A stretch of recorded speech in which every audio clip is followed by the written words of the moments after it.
How the time flies. Oh, yeah. All right.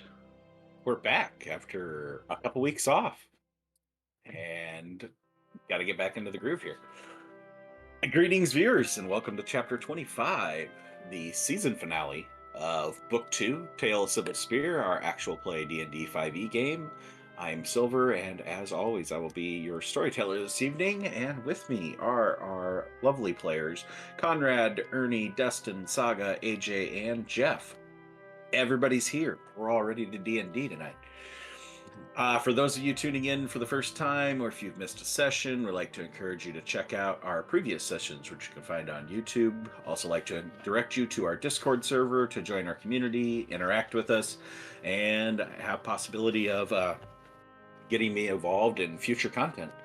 Links to both can be found in the About section of the Twitch channel. Before we begin, I want to thank Smiteworks for Fantasy Grounds, a virtual tabletop of choice, Sirenscape for our amazing ambiance, sound effects, and music, Discord for our voice and video, and Wizards of the Coast for D&D 5th Edition, the game we play. Tales Wit or Not is not an official representative of any of these companies, and the views and statements made during our game, while quite entertaining and hopefully lovely to everybody, do not in any way represent those of the companies until they start paying us. Previously on the Tale of Cybil's Spear. Cybil's Spear, a group of strangers who shared a voyage, doomed to never make it to Six Bells, and shipwrecking off the coast of Briora. Salinas, Zedri, Alfred, Jofredir, and Kiesel banded together to destroy a cult in Wickob, traverse the Dreamer's End, disintegrate a necromancer in Airguard, and best the Witherlord in Maidenthorn. Now, after nearly half a year together, they have made a home for themselves in Six Bells, but left with many questions. They headed to Ashmane, Zedri's hometown, with plans of visiting the Oracle of Briora and delivering their comatose companion Xanathi to the monastery she once called home.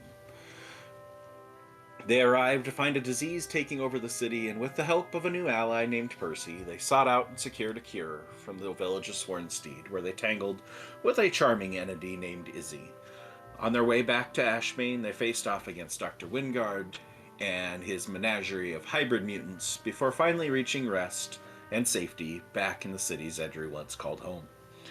After a long night's rest and collecting their reward from the heroes of Eastshore, they visited the Oracle.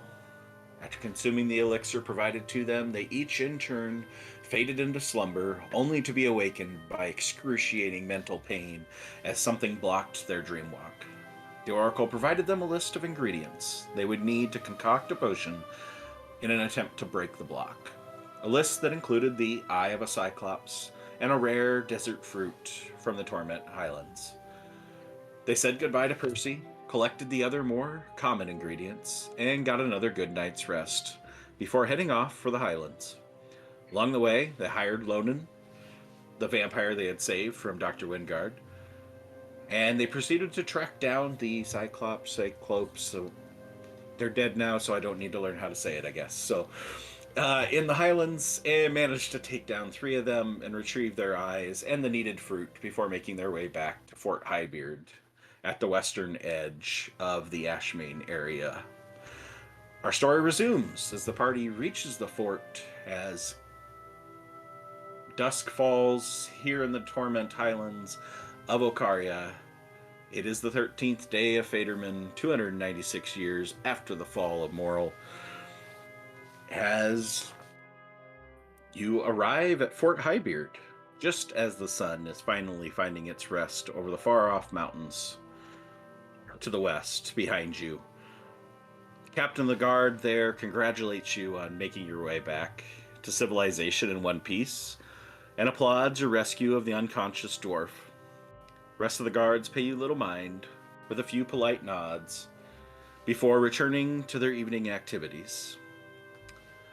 As you pass into the fort and start to make your way towards the exit on your quickened journey towards Ashmane, you spot one new face in the fort. A male dwarf playing a lute and singing near the far gate that leads to Ashmane. He sings a somber song, tells the tale of an ancient knight called upon by the queen to face the threat of a stirring dragon. Anybody who wants to see if they know the song can give me a history check.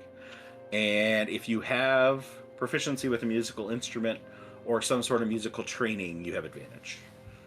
Does drunkenly banging on the table counts as musical training? He didn't really train you; you just did it. So It's all improv. It's history. yes.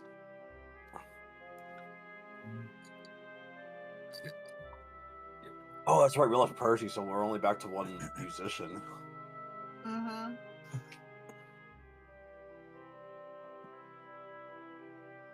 Joffrey doesn't know songs. Well, he might. He knows Nah, not from these parts. some songs. This time he's not a barbarian that knows things. He All knows some right. references. Lonan, you recognize the song. Cedri does not. Alfred does not. Actually, Lonan, you're the only one that does. Oh. You guys have varying DCs based off of where you're from. Ooh, 17 doesn't cut it. Damn it. I know. Yeah, 18 doesn't cut it. So, Lonan, you recognize this song as a fairly common tune in the underground called The Dragon's Nest. It's pretty uncommon outside of the underground and rare outside of Okaria. So those of you from outside Okaria had very little chance of hitting that, but there was a chance. I was waiting for Joffrey to roll an at 20 or something, but saving that for later. The minstrel appears quite exhausted, gives you a polite nod of his head as you pass through the fort, but doesn't appear to have the strength or wherewithal to muster a smile. But his expression suddenly changes as he spots your unconscious cargo, as he sets down his lute mid-song and rushes over to the dwarf, which I believe is still riding on the dragon, or did we take it off the dragon? I believe he's Drake, sorry. I believe he's still on Folk. Okay. Unless...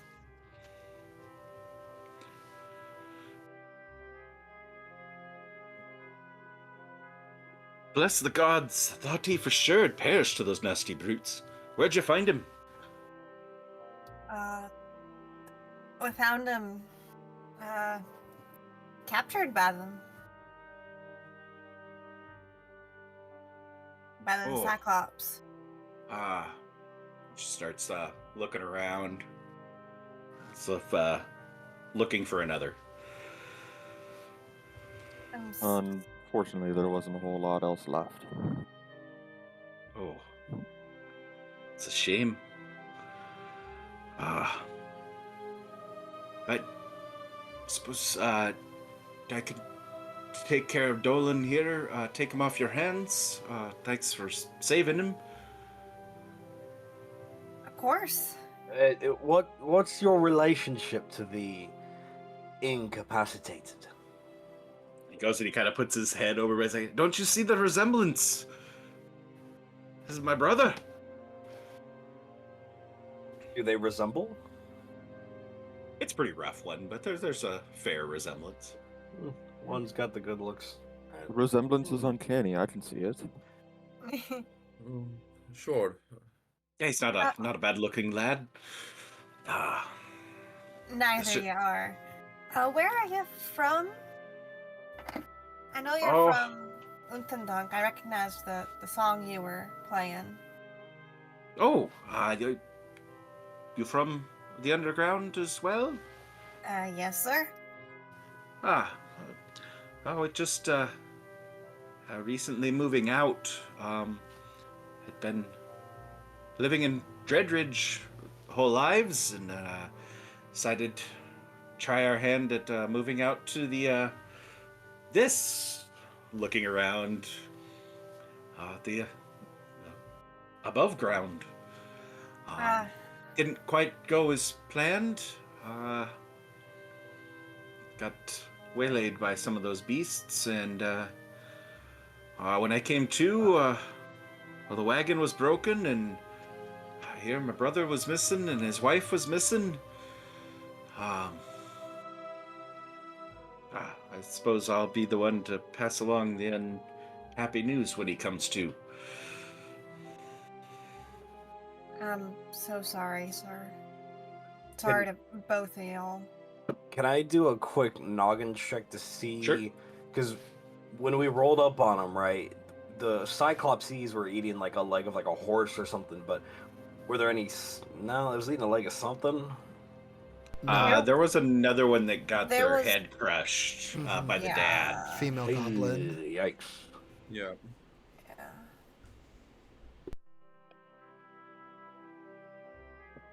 Yeah, I'm not gonna say anything.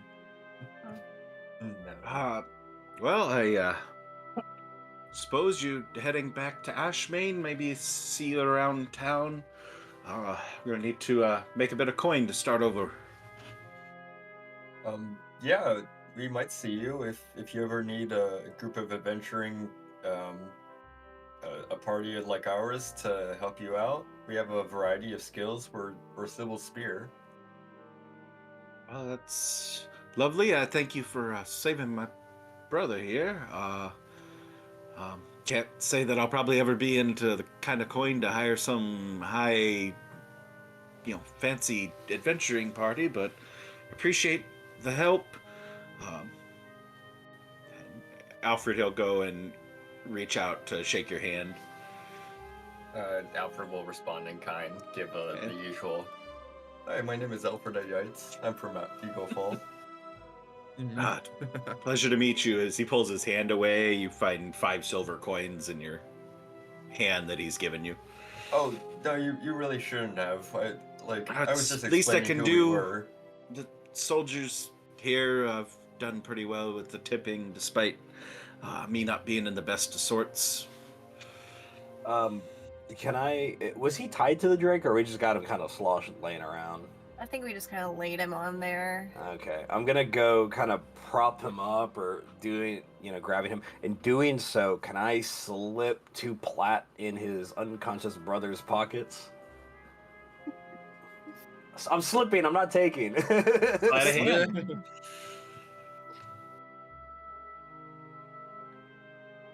Ooh, here we go. Rolling the dice on the green. Is it crazy that I had the exact same thought? Same. I I'm like, literally let's just put opened some my gold. inventory and I was like, what can I give this guy? Yeah, he's like, I don't have a lot to start off, and then he gives us some. As you're looking to see if anybody notices anything, you see that he clearly notices, but he just gives you a polite smile and doesn't object. He will nod as I Is he like legs yet, or is he like very much gelatinous? Like, where's his mobility? The unconscious one? Yeah. He's unconscious. Okay. Well, then Red I'm just. opposites. Yeah, I don't know if you're going to care. Over here would be fine. Yeah, Just, he yeah. points to a crate. I'm gonna like lay him down. He's kind of like I guess like out of the crate like this, but he's still in it. That's the best I can do. What's that? It's sealed crate. He's just having you set him on top. Oh, it's not open. Oh, okay, No, yeah. no. Not boxing up his brother to take him back. So Yeah, I'll just prop him up next to the crate then. If that's the case, I'll just kind of. okay. Not a bag of folding. I hope y'all's fortunes improve from this. Well, I suppose they can't get much worse. So, thank you for your help. Glad to see my brother's fine. I likewise to your kind offer of adventuring services. If you ever find yourself in need of a minstrel, Sotiris, the name is the Easy. Is the name. Can easily play any tune you come up with. Well, thank you very much. We really appreciate you. Likewise, wish you good, safe travels on the rest of your journey. Maybe see you around in Ashmane. Yes. And he turns to tend to his brother and waves a polite goodbye, but otherwise turns his attention away from you. About what time of the day is it right now, DM? I don't know if it would set or not. It's just a little bit past sundown. Oh, okay.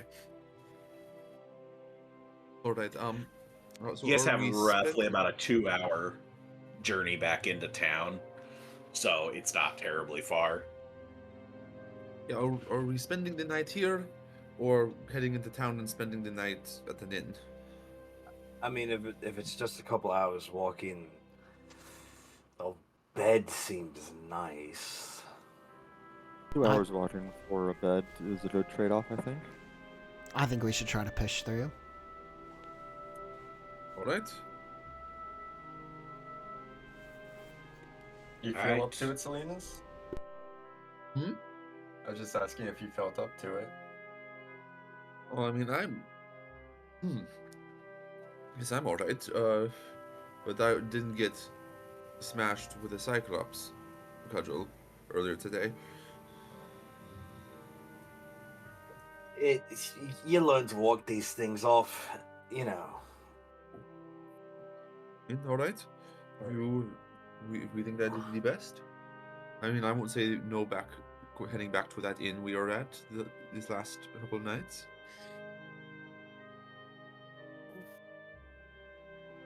Staying at. An inn.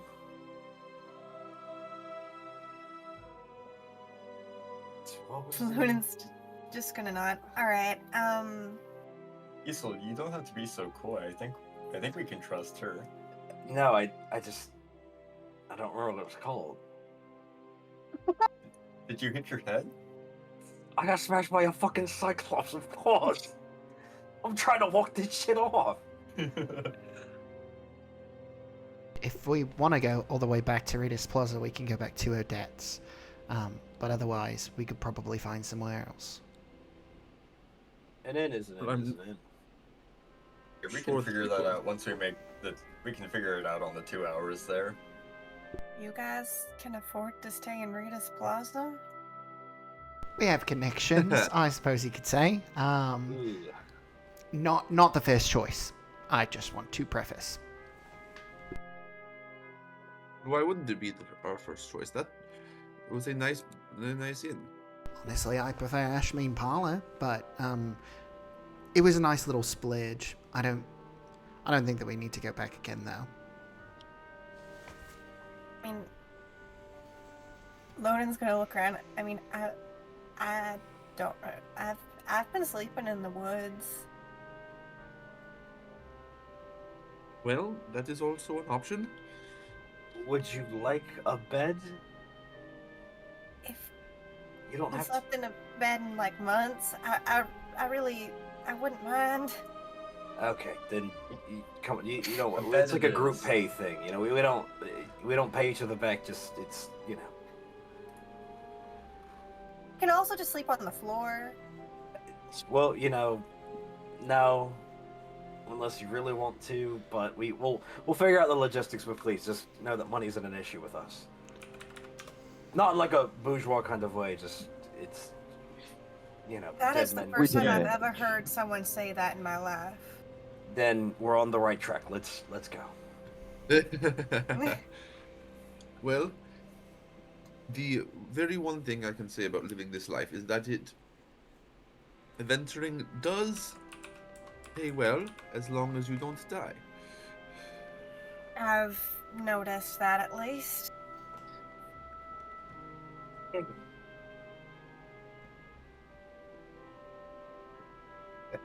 So, a bed?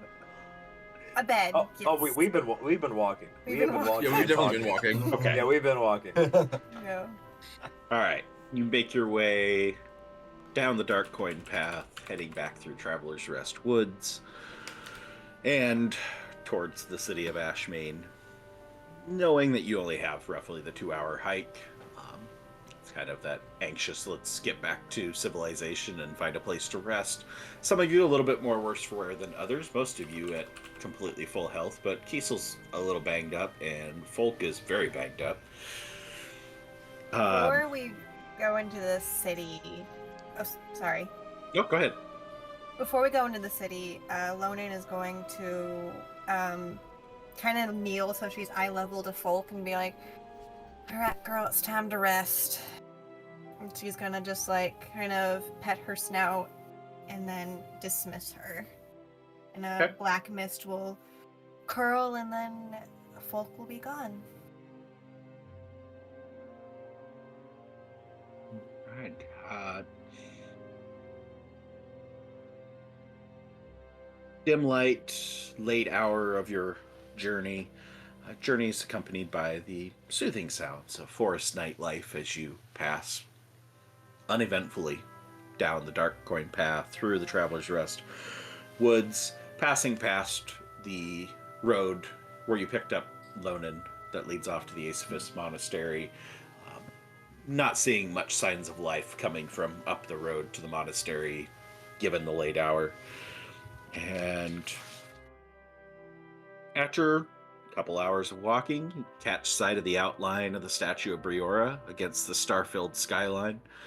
Soon after, one by one, catching sight of lights dotting the horizon before you and letting you know that you have arrived at the city of Ashmane. Approaching the gates, you encounter a short exchange with the guards before you are allowed entry. But this part of the city is fairly quiet at this hour. Pass through in relative peace. Which inn are we heading to? Going back to Odette's? Looking over the rest of the group, do they seem quite tired at this time as we're kind of trekking back? Maybe us who are more hurt? Okay. Well, that may be. Yeah, each one of you, I guess, go through how tapped are you, I believe is the question. Honestly, Alfred's pretty alright. Yeah, I would say so's Lonan. Yorfer still has a little pep in his step.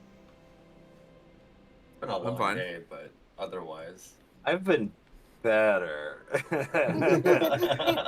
I've definitely been a lot worse, but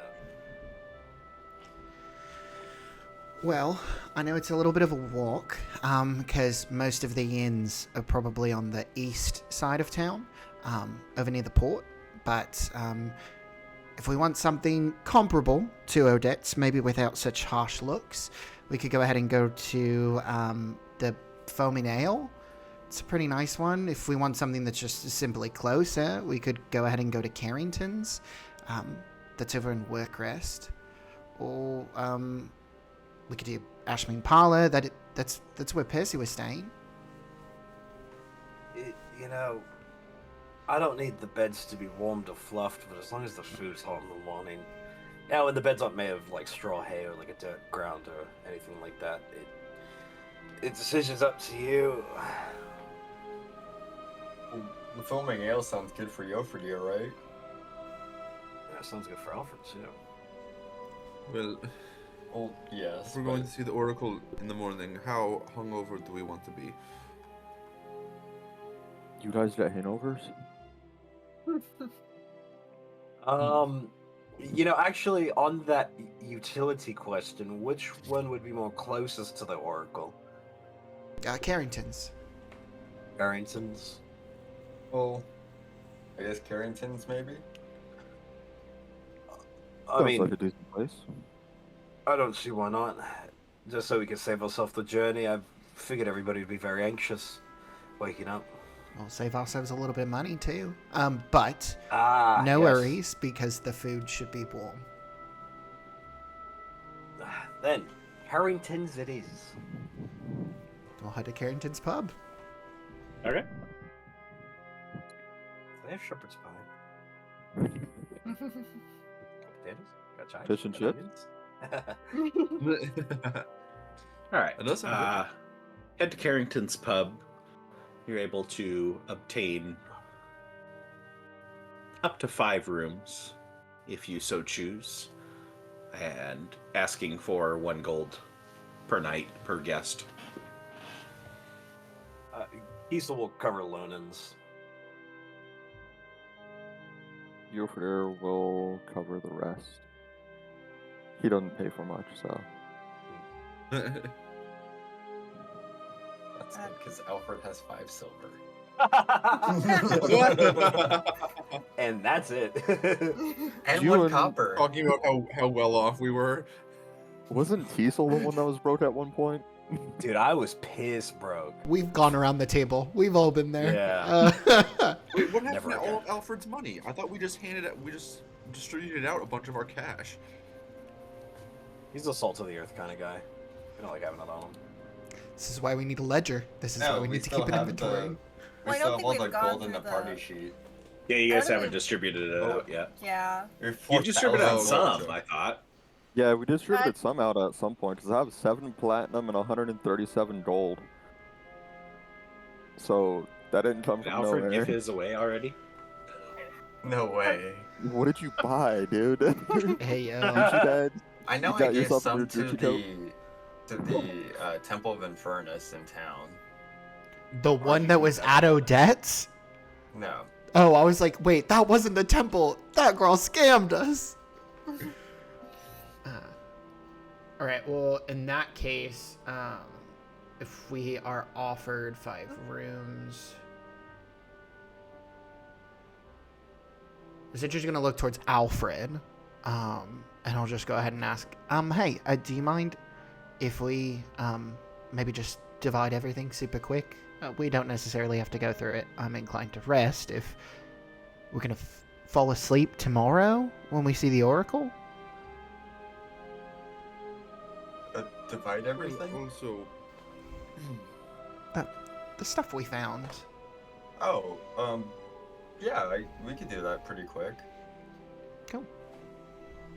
I have a few things that I still need to look at and tell what they are.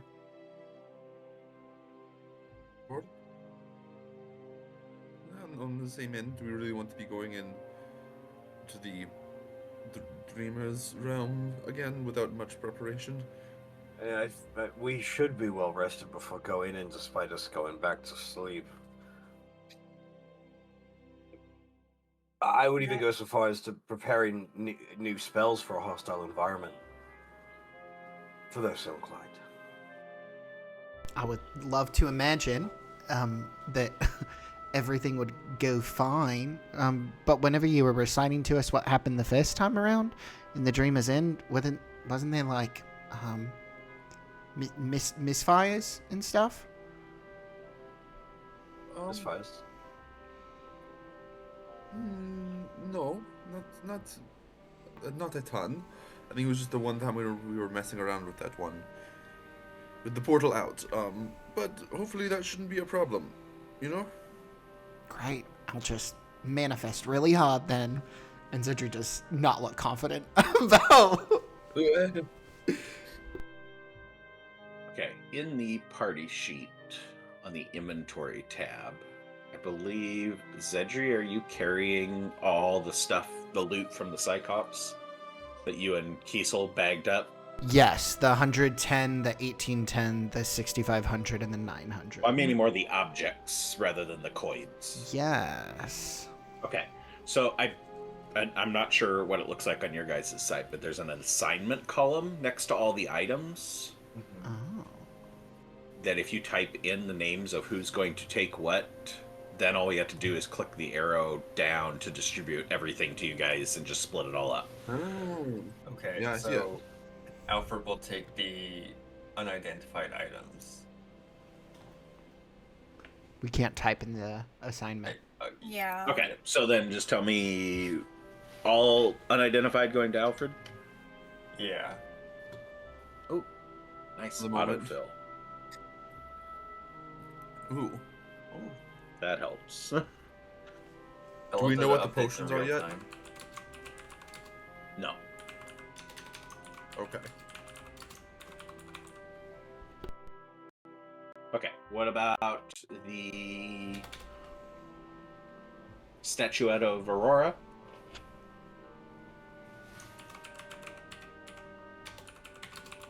I'd assume if Salinas would take that. Birdcage?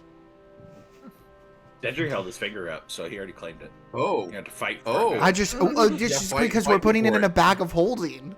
We're True. I don't He does think have something Salinas of is gonna yours. You carry guys it. could trade off somewhere. Super Wow. blow it to his shoulder. It's a low blow. I mean, Salinas would definitely be like, all right. Wait, Yes, no, I'm you just have it. putting stuff away. I mean, I don't. And he'll put this statuette like on the table and say like, I'm not being disrespectful, as if talking to Aurora, and then he will go ahead and scoot it over to Salinas. All right. Birdcage. Who else has a bird?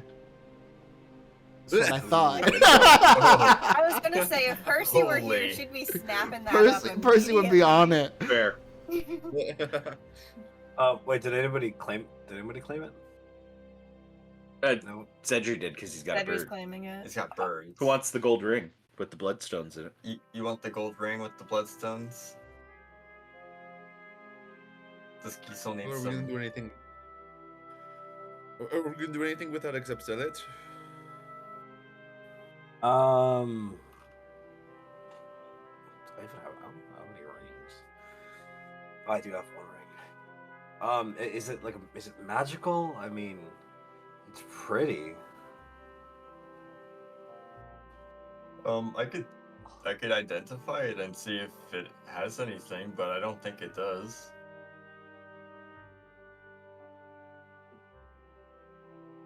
I mean, if not, then it can just go into the community chest and we can sell it for parts along the way. But if it's magical, I at least want to know what's in it.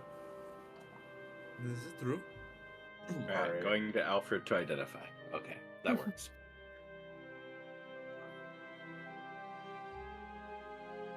We have so much silver, guys. There we go. Oh my god, I have money. Jesus. Oh my god. I know. What's that sound effect though? Yeah. Coins. Somebody lugging all them coins. Uh-oh. Alfred and Salinas are above carry capacity. Too many damn coins. Oh, that's amazing. Oh, we I'm currently at 202 out of 150. I have 60 pounds of coins on me. I'm at 155 of 150. So if I can exchange some of these 2,000 silver pieces for some gold pieces instead. Yeah, I we need to go to a bank. I can carry like another 140 pounds. Anyone need me to carry anything? I also have about 40 pounds I can carry. I'm down to 80.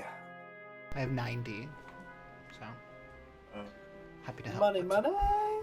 Weighs so much. Yeah, we got that strong bat, you know? I have 57 pounds of coins. Same. Oh my god. It's All too right. much. How many of the rooms are you taking? Did you decide on taking all 5, or you're taking less than 5? 3? 2 per room again?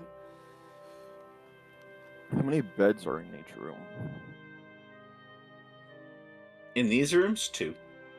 Okay, so yeah, Okay. 3 would be all we need unless we choose to live alone in her own room. I mean, Lona, do you have a preference in sleeping on the floor? I feel like there's plenty of beds. It's probably, I mean, the sleeping on the floor like realigns your back, right? So it can't be all too bad for you, but it's not the most comfortable. I mean, if there's 2 beds a room, I'll take a bed. And she's just like kind of standing there awkwardly. Well, pick a room. Y'all, Yes. I'll bunk with whoever doesn't mind bunking with me. Alfred's just gonna walk into the room closest that we have, whatever room that is, and then he's just gonna start sitting down and like taking out his stuff to get going. Well, All right, guys, I've got some work to do. well, there's one room. I don't know how alright. well you sleep with people working, Lonin, so I don't mind. And Zidri will kind of like inch near the doorway of Alfred, the room that Alfred's in. Actually, Salinas, I want to talk with you about something, if you don't mind. Alright, we can bunk together, sure.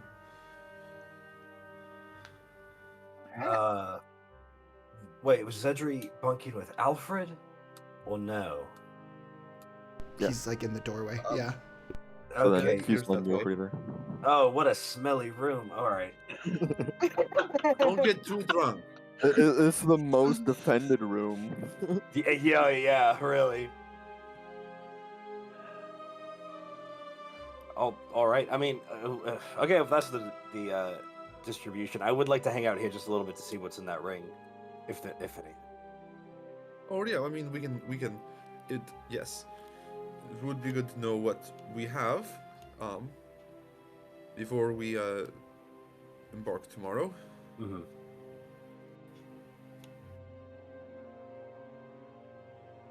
All right. Well, I wasn't given all that good. Got a lot of gemstone identifications here, but I'm just gonna go and I'm gonna unclick them to put them to identified. It's up to you, Alfred, to tell people what you find, and whichever Okay. things you choose to Ooh. disclose. So, Ooh, sneaky. which gonna the be ring wearing- is just a ring with bloodstones. It is not magic. Oh, well then. He'll hand the ring back to Kiesel and say, it's just a ring, I'm sorry. Oh, well. It's my ring.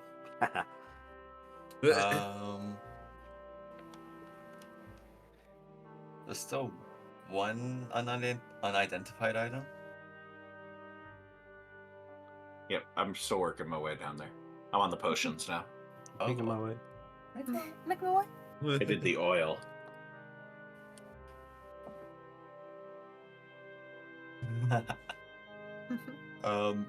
Do we have some oil of slipperiness?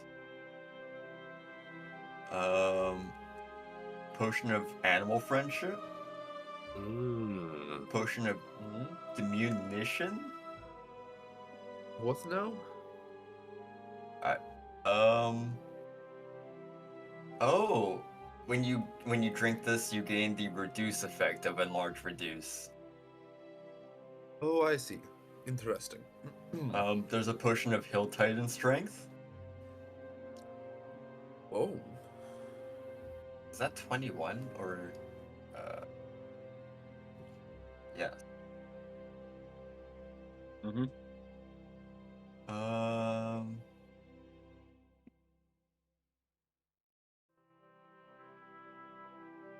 Last one was just another gemstone. Yeah, there's a lot of gemstones here.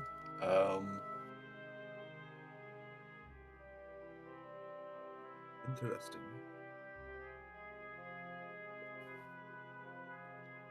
I think that's it. I honestly think that's it. Just checking to make sure we didn't have something that didn't get identified before, but I think we got everything. So does anyone want any of these potions?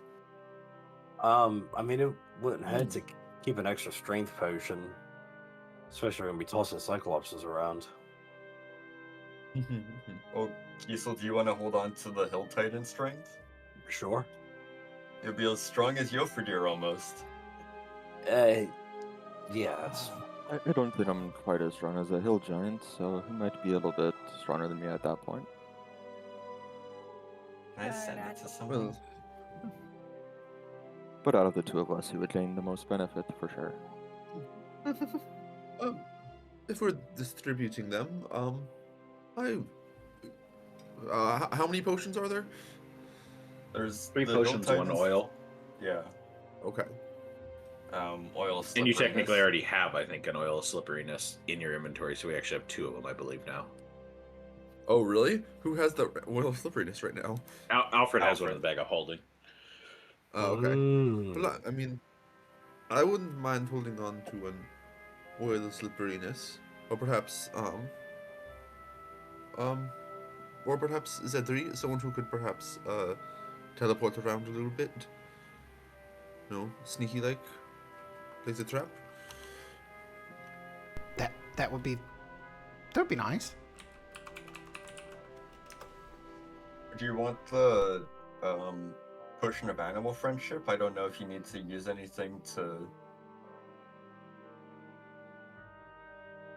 You know I what? don't know if it would be. Let me go ahead. Yeah.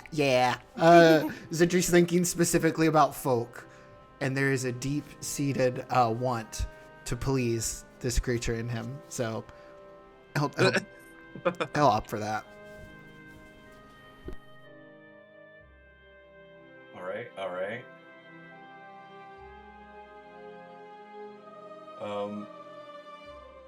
I don't know what we would use this reducing potion for, the munition. To poison somebody, perhaps? That's an idea.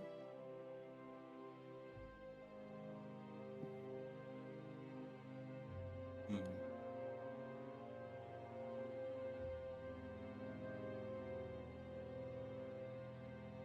I can hold on to it for now if you want. Yeah, I mean, you thought of it. Someone that's necessarily inclined to get that sort of way. Boy, that's quite the potion.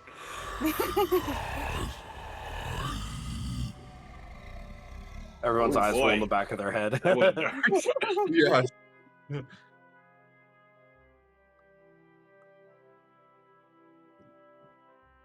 And you guys should be able to drag these two, but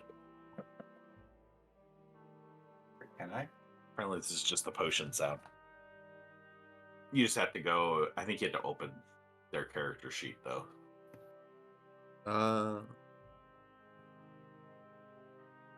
That ending on that one is horrible. Like, cursed potions am I handing out here? All right. Are you?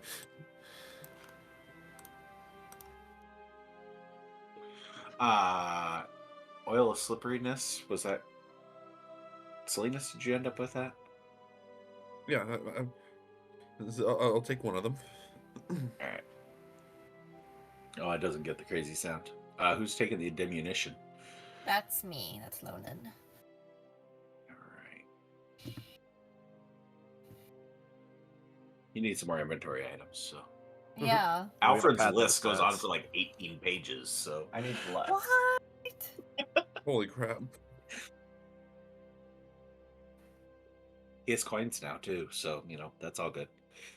I don't even know what's taking up 200. Like, I know I have 57 pounds in coins, but where's the other, 150? Yeah. Just for the sake of expediency, tomorrow morning we went to a shop or somewhere and were able to exchange some of our coins. That's fine. You guys There's can a use the bank. coin converter if you want. Oh, beautiful. Yeah. You guys just walk up to the bartender. It's like, all right, I'd like to exchange these for chips. Oh, you don't have those? Okay, well, then I'll just take coins. All right. So, any pre-rest activities you guys have, feel free to do those. I'll just kind of go through each of you. And Zedri, any pre-rest activities? No, he's just gonna do his simple prayers and look forward to dreaming tomorrow, maybe. All right. Alfred?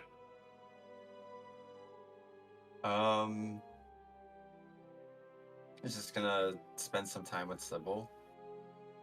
Okay. Nothing too crazy. He's just Ah. getting himself mentally ready as well.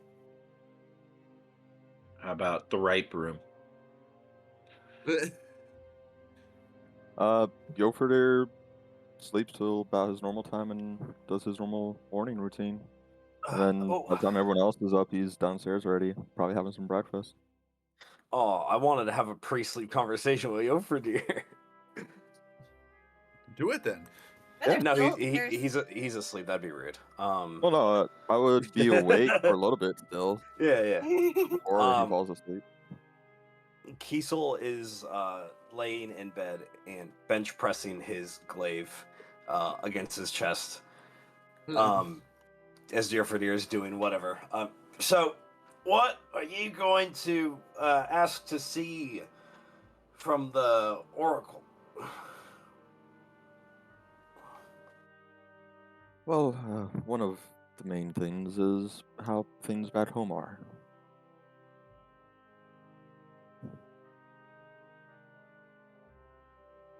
Ah.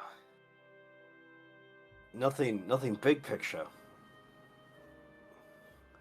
Well, I'm sure that'll be a question of some others already, so I don't see that as the biggest pressing issue. Plus, I think we have a bit to go off already. It's not the end of the world, I suppose. It might be. It actually might be. Well, if it is, we have a good group to end the world with. Yeah. Hmm. Now my question isn't so big picture either. But I feel a little less bad about it now. You know.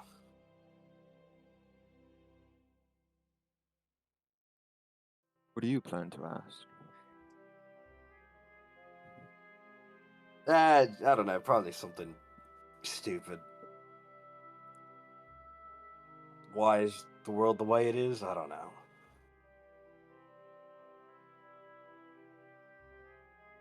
That's not a bad question. No, it's stupid and deceptive. I was going to ask kind of the same thing actually. How things are going home. How to get home, how to, something along those lines.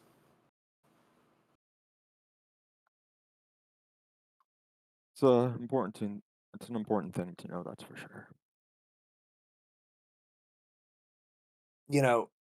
Despite everything and the weight of existing the way that we do and doing what we've done, you really can't take away the most important thing, you know? The gods themselves could apparate tomorrow and start destroying the world, and my first question or train of thought would still be about my family. The whole world can go to hell for all I care, you know? I agree. As long as you have your friends and family, what worry do you have? Hmm. Truly. You want to go for a run in the morning? I usually do. Would you like to join? Yes, maybe we can find a bank along the way to transfer all these coins. That may be a good idea. These things are quite weighty. It's more than you'd think. Maybe if we get enough and have Alfred build something that spits out coins at people, you could probably kill a man with enough.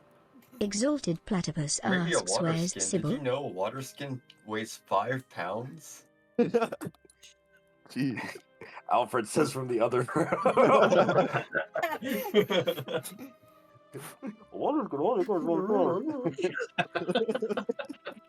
Did you hear that? Is somebody eavesdropping on this conversation? Oh, that was Alfred 2 rooms down. My passive perception went way up. Yeah, because Alfred went into the first room, and then Salinas and Lonan were in the next, so we're in the third room. Where's Cybil? Here we got a where's Cybil Oh. from Ooh. Exalted Platypus. Not in the Ooh. stink room.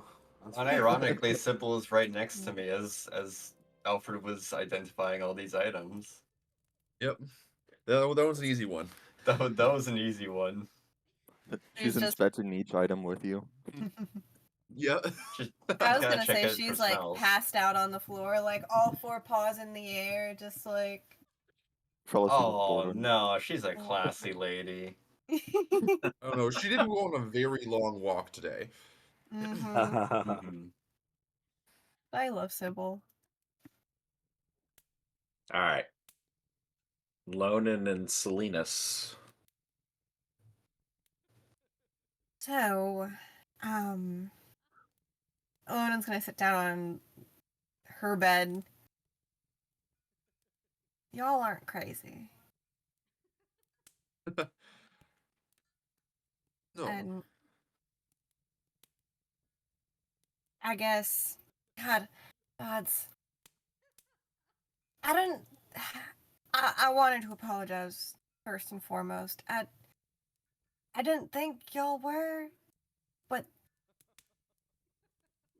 something in me didn't want to, still doesn't want to believe that what happened to y'all is happening to Arlo, could happen to anybody. That makes sense. It does, and I've tried telling people I care about it, my family, my friends, um, that weren't there with me. And I've pretty much been told, "Are you okay? Um, are you going through something? Do you need to stop doing whatever drugs you're doing?" So I can't say it's something I'm unused to. Well, sorry, all of y'all froze for like a hot second, so I think I just caught the tail end of what you said. Oh, Oh. um, said I've told my family, tried to tell my family, my friends that weren't there, and they've all sort of not believed me, called me crazy, told me to lay off the drugs. So I'm not unused to it. I mean, yeah, I just, whatever this dreamer creature thing is, I don't like the thought that someone can just be going about their day-to-day life and then be swept up into this other place. I mean, I'm surprised the gods haven't, come down on it.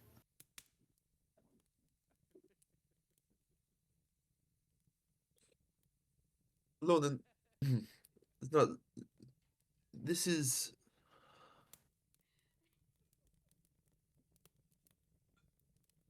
Not everyone in the party remembers this, but there were a few instances where there was symbolism putting this, whatever this being is, this dreamer, on the same level as the other six gods.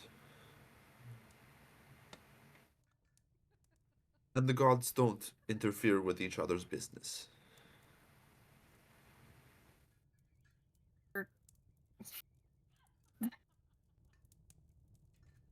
Alright, hold your tongue. Are you saying that this thing not only considers itself among the gods, but is on the same level? That's blasphemy. That's damn near blasphemous.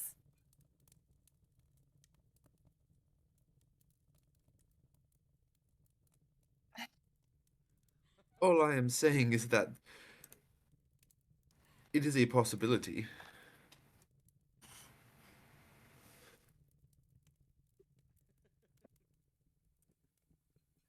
Do you think we'll be able to save the people who are stuck there?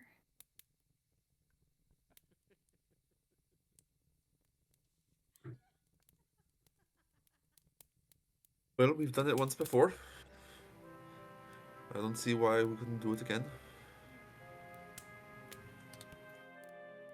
I'm not gonna presume that y'all want me to stick around, but I would like to help with that if our goals do align such. Y'all have been the first lead I've had in a year since I found my husband. It's all I've had traveling. I left behind family. All I've had with me is... I'm just gonna pick up the dragon tooth all I've had is this blessing from Noctalis that is folk, and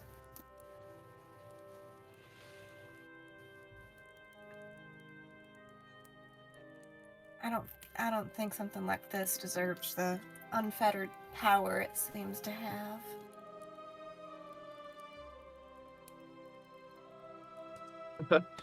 Yes.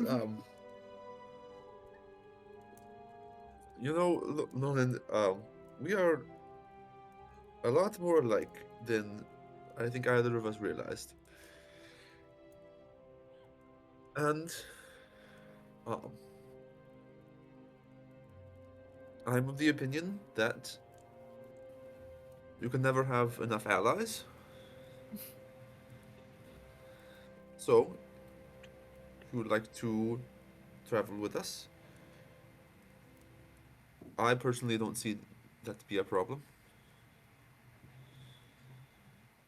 Do you see anyone seeing it as a problem? I'm not one to be somewhere I'm not wanted. No, I know.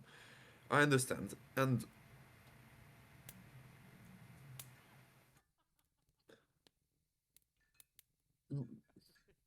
for those who haven't given the warmest welcome, I don't think that they don't want you here.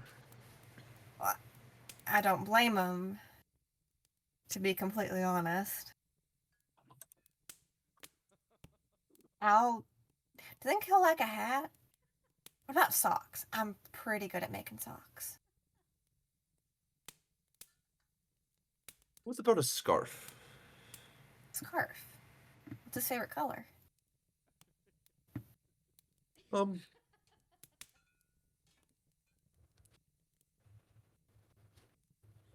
no, I think he likes red. Last time we spoke. Red scarf. I'll need to get some yarn. Thank you.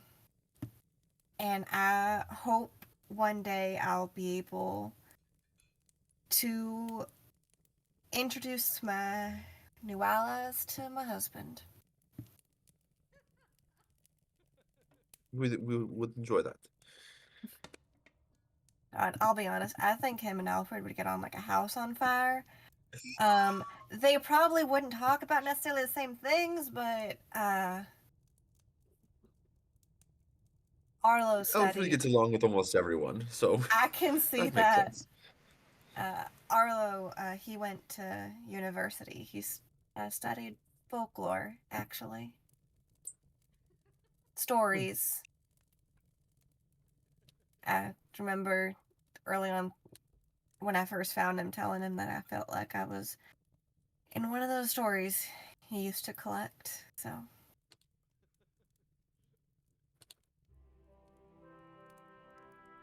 But I think it's time we sleep. And I'm not gonna presume I can go up and see the Oracle with y'all, but if I did, I would be asking if there's any way to save him. Well, I we don't have think I'll 6 be slots. allowed. And Really? so I think that the girl that was with y'all the other day. went on her journey.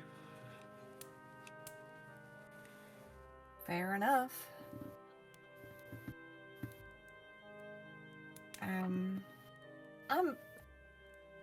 I'm probably gonna go to bed. I'm an early riser. I know the irony. When you live underground, it don't really matter when it's day or night. No, I could see that being unusual. It ain't bad. Honestly, it's beautiful down there. In its own way. I'm sure it is. And like that song the minstrel was singing. It's from down there. different than the songs I know. I'm sure a lot of places have a lot of different things. Are you alright? No, yes. I think we just need to go to bed. I can agree with that one. And before going to bed, Lonan will give a quick prayer to Noctalis and get ready for bed. All right. Oh. Taking a long rest. Which doesn't happen until the sound effects go up, right? Yay! I'm gonna leave Galfrank on watch. Okay. Just FYI. All right. You carry out any general morning activities you have. Jog from the two marshals. Two of Anything the else? marshals. Yes. Well, the two full marshals, we'll put it that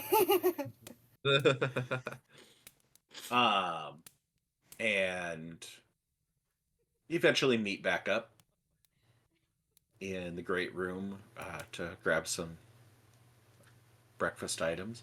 If you guys have anything in particular that you need to take care of business wise in the morning stuff, otherwise we'll jump to breakfast with everybody. Lonan, if she can, since she did say she's early, she's also going to get up early and she's going to see if she can go down to the market really quickly and buy some red yarn. Okay. Anyone's Yeah. open. Yeah, you're easily able to find a shop and pick up some yarn for 5 copper. Oh, how expensive. Well, you got to keep that copper around, so you don't have Yeah. to tip the yarn guy. All right. 14th day of Faderman. Ooh. Someone's birthday passed. Not mine.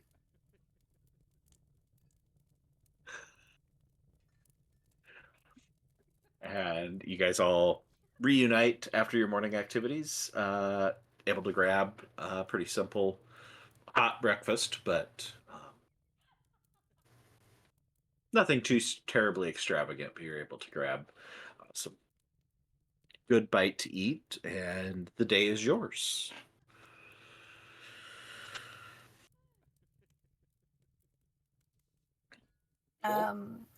So I was talking with Salinas last night, and I wanted to apologize to everybody for calling y'all crazy yesterday. It was just kind of a system shock to know that something like that could even happen, much less is happening to someone I love a lot. And it felt wrong not to apologize to everybody and ask very humbly if y'all are planning on going after this dreamer thing. I would like to join you.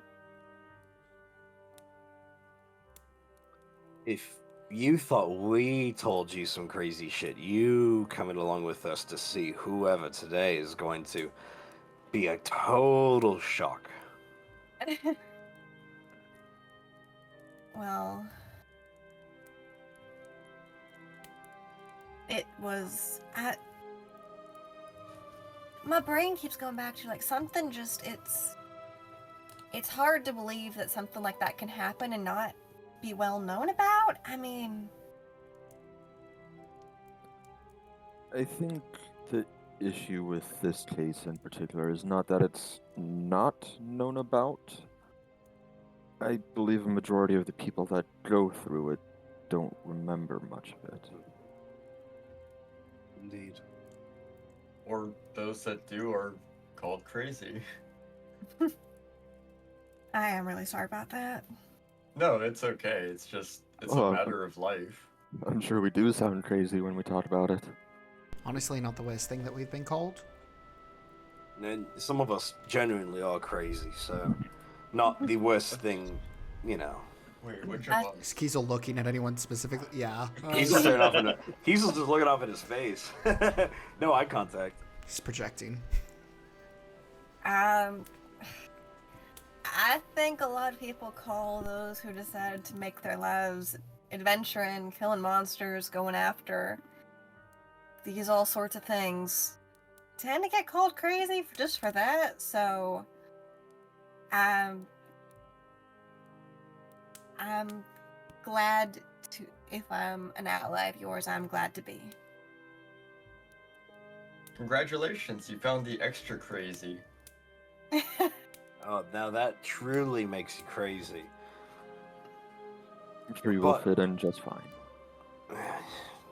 Never gonna say no to more hands. Is that a compliment or an insult? I'll take it Compliment. as a compliment. You did also formally register with the guild, so I think adding you on to our roster shouldn't be too difficult. And I won't charge you if y'all ever go down to Untendunk. Y'all get a free guide. Should we get matching uniforms? So I should be No. charging for tour guiding around Ashmane? You get a free house. Oh, you'll get you charge for that. You'll get some good coin. And I was a bit more than a tour guide, admittedly. Kept a lot of people alive down there. You know, that's fair. Well, Cyclop eyes only get drier, so we should probably go ahead and make our way over there so that we can. Yes. I don't know exactly what it is we're going to run into. Even just a normal audience with the Oracle can be crazy enough. So the fact that we're doing all of this just compounds it a little bit more.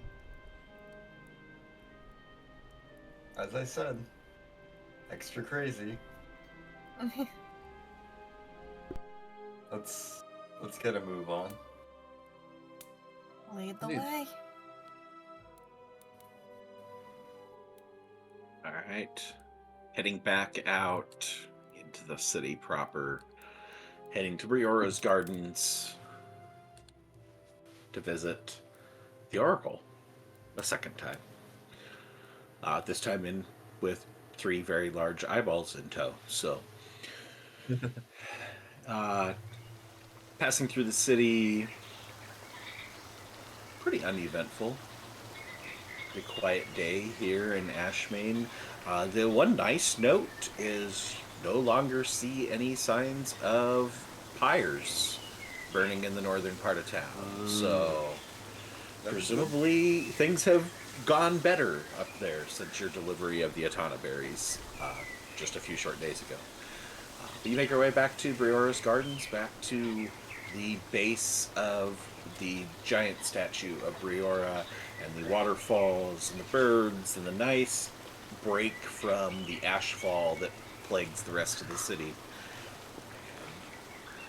Find your way back to the Oracle's tower and the couple guards at the door that quickly let you pass through. And instead of the cold reception that you received on your last visit from Beatrice, she jumps up from her desk and upon your entry immediately escorts you back up the steps to the Oracle's chambers. You enter to find the chambers much as they were the last time you visited, except that the Oracle is standing at the basin in the middle of the room and appears to be mixing something in it. Little later than I would have expected, but right on time nonetheless. And it seems you found a lost child of Noctalis along the way. Bring me the ingredients. Can we both be Yes. later than expected and on time? Isn't that something wizards usually do? everything in triplicates. Cedric will go ahead and present kind of almost the receipt along with the items that he has, but I think they're split between all of us. Yes, Salinas pulls out the diamond dust. Okay. And I believe Yofordir has the sand. Yep, he's got the pot full of sand. Holy water is Zedri or Alfred had that. Alfred. I don't know if we ever actually specified who was able to get it. Yeah. And then we have the Cyclops eyes and the Pagana fruits. Cedric has the eyes and one of the fruits. Oh, I guess I have one of them, and Alfred has one of them. Okay. And after they put down their full ones, Lonan's gonna put down her half. Nice. Shades extra? She just has yet to turn in your guys' direction. She's just been working with her back to you this whole time. Motion for you to bring the ingredients. Just kind of looks down at the ingredients and then goes back to mixing whatever she's got in the basin. She proceeds to take the ingredients. Get rid of the birds chirping in the background here. Takes the ingredients one by one and starts adding them to the basin she was already working with when you arrived. And as she adds them, she's reciting the ingredients, presumably some part of a ritual. Pinch of sand to breach the boundaries of time, she says as she sprinkles it into the basin. A splash of holy water to commune with the gods. A pinch of diamond dust to bribe the dark magics to grant access through the barrier. A piece of Pagana fruit to place the dreamer in a sated state. And as she takes the Pagana fruit, she actually bites the end off of it, one of the pieces that does not have the spine sticking out of it, and revealing the inside of the fruit, which is kind of a pinkish purple color. And then she takes the fruit in her hand and then proceeds to squeeze it, draining any juice out of it, as well as a small trickle of blood as the spines are going into her hand as she squeezes this fruit and drains it into this basin. And as she finishes with each fruit, she removes the spines from her hand, just carefully picking them each out and then placing the blood-soaked barbs in a small dish that is sitting next to the basin. And lastly, the eye of the Cyclops, to grant one the inner sight needed to see through the barrier. And she proceeds to take the large eyeball in front of her and carefully balancing it in one hand with the eye staring straight back at her before she takes one of the bloody Pagana fruit spines and sticks it through the center, straight into the pupil, and then turns it and just starts squeezing until she can get all of the fluid to drain out of the inner part of the eye. Floaties and all. She places the discarded remaining meat of the eye to the side of the pedestal. She turns back to the party. That should do it. If you'd all take your places on the floor, and if one of you'd be so kind as to bringing your friend up to speed on how this will all go, it'll make things go a lot smoother. Sure. Yes, we're going to drink the water, and we're going to, fall asleep. Lonan has been standing there just kind of like slightly in awe of just like standing before an oracle. Just, alrighty. Hopefully this time the oracle isn't convulsing with like foam coming out of her mouth. That's kind of what the potion was for. That's terrifying. We could have either mentioned that before or after, but in front of the oracle. Don't. It's fine. And hopefully that doesn't happen again. Don't tense your muscles. Ever? Yes. Shall we So take a swig. Well, Not to before we rush you, not to- begin, a few things. Dreamwalking is a safe activity in most cases. However, it's why I didn't really go over any instructions last time. It's usually not a big deal before. Yes, we all know what happened last time. Convulsing pain, bad business. However, dream block is not most cases and comes with a wee bit of risk. As she motions a small wee amount and then just starts growing it with her fingers. If the potions we've prepared work as they're intended, we'll be able to access the dream void as a group. And the void is sort of an entryway to the dream realm. Start with nothingness, a simple void. As your minds adjust to the transition, your thoughts begin to flow with each other. The void will start to take on a form. The form itself is different for everyone. It just depends where your mind goes, and just largely dependent on what thoughts are within your heads at the time. So focusing on the things that you are most interested in or seeking answers about may help. But dreams are a bit of a fickle creature and not the easiest to influence. My best advice to you is to simply just let the dream flow and do not attempt to influence the form. You attempt to force something in the dream, you'll likely fail, and you risk falling out of the dream. It's not the end, it's just we may have to do this whole ritual again, and we're, exterminating large swaths of Cyclops to pull off doing this. We'd like to avoid that as much as possible, so try not to do that. While in the dream walk, I will act as your guide, and my primary role will be to just help guide which thoughts are brought to the forefront as we attempt to find the answers that you seek. I'll also act as a calming presence, hopefully keep each of you tethered to the rest of the group. Separating and splitting the party is never a good idea in a dream walk. If you become untethered from the group, you risk two things. First is fairly harmless. Again, you fall out of the dream and awaken without getting the answers you seek. The second is far more serious, and a risk that comes with attempting to circumvent the block.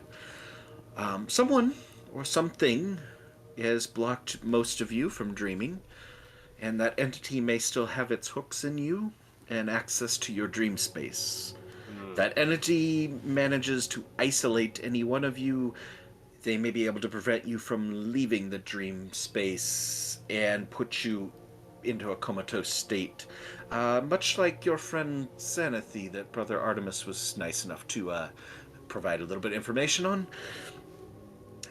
Once one is lost to such a thing, unfortunately there's nothing that I can do to bring you back. So please be safe, stick together, don't wander off the beaten path.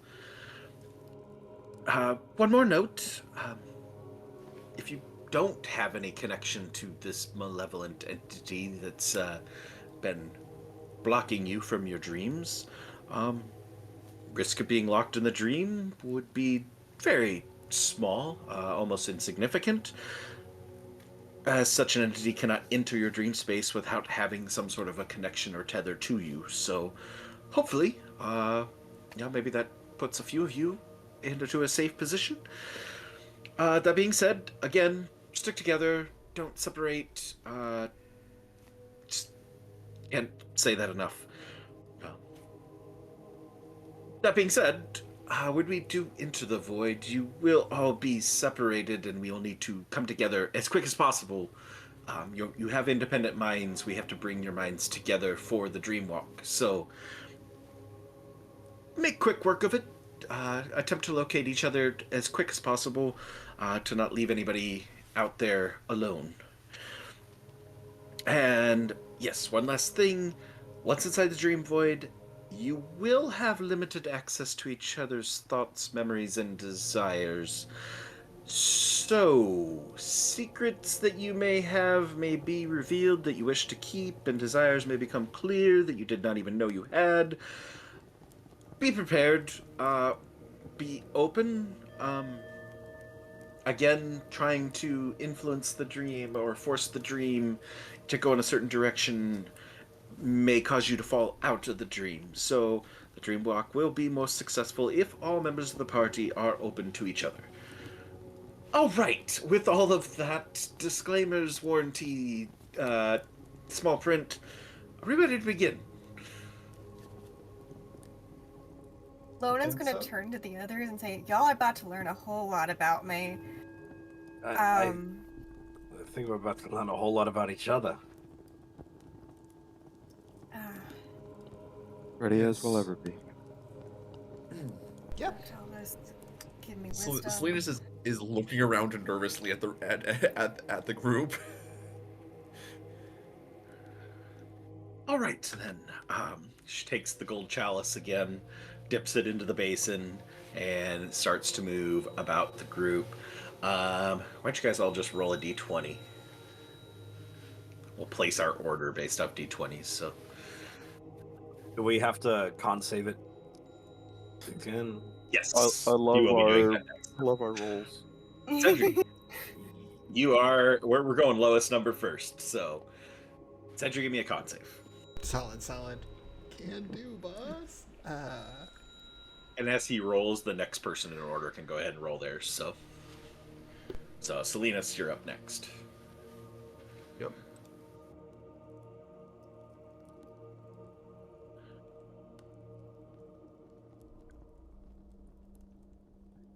It's nice of you guys to roll 2, 3, 4, 6. Yeah. Loaded and Keys ought to be difficult. Always. Damn, Alfred, you really want to stay up again. Yeah. Yeah. And after. Might drink a choice. Yodelford is Kiesel. gonna lay back on his own and just fold his hands across his chest. All right. Lonan, after about 10 seconds, plumps over, falling asleep. Cedri is next after about a minute. Yofredir quickly behind. Then Kiesel a few minutes later. Salinas a minute later. Alfred, again, everybody's passing out. And you kind of have a few minutes, it appears, that you're just kind of sitting there. It took effect on everybody but you. Any activity? No, Alfred's just sort of looking around. Has the Oracle made any? Have they laid down as well? She sat down like she did before, kneeled down with her feet back in the little pool of water at the base of the basin, and is just holding the chalice. She hasn't drank from the chalice yet. She's just holding a very strong constitution, it appears. Seems to be a regular occurrence with you. Yeah, I guess it's not quite that potent on me. I hope that's not a telltale sign of something And else. you pass out.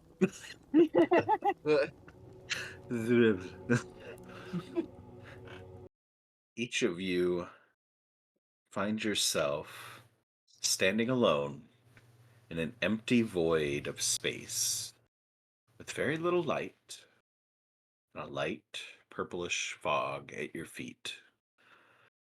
You see nothing except for the fog. No sign of any of your friends or the Oracle.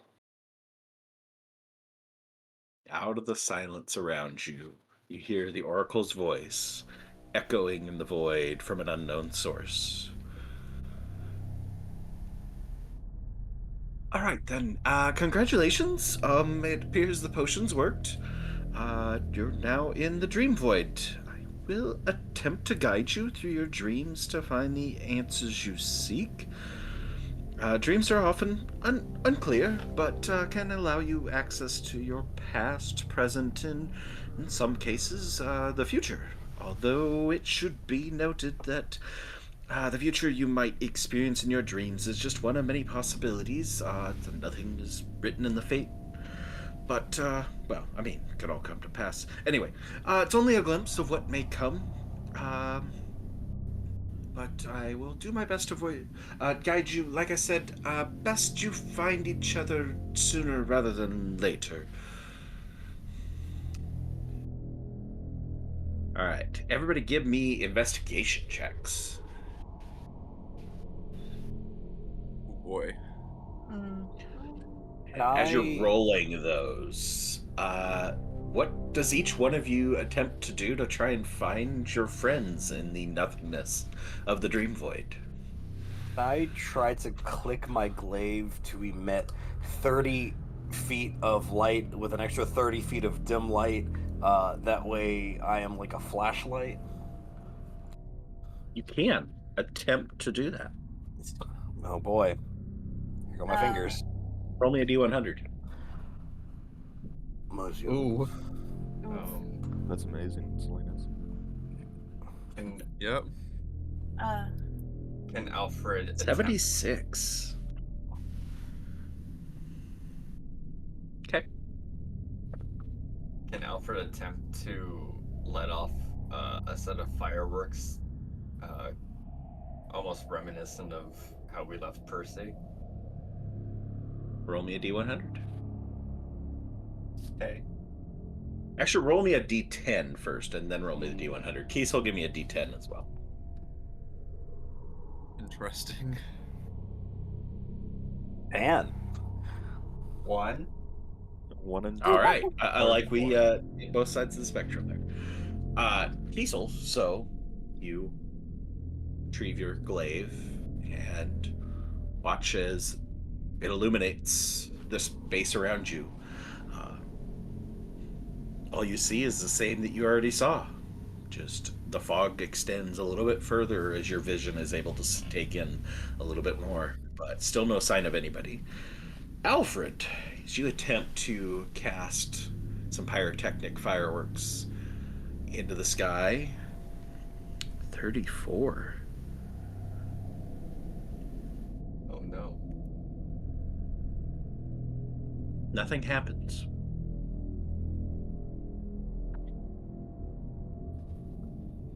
Lonan What is level of going. spell is your pyrotechnics? Or is that part of your I believe class? it's my Or is your race thing, isn't it?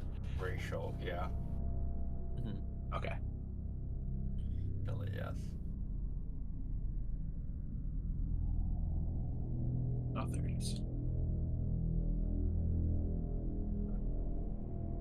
So yeah, it does still fizzle, so you have used it. It just doesn't go off. It's basically the equivalent of like it had been countered for rule's sake. How about the rest of you? Lonan is going to take a deep breath and just send up a quick prayer to Noctalis, saying, "Guide my feet in the dark. Help me find these people. Help me find the Oracle."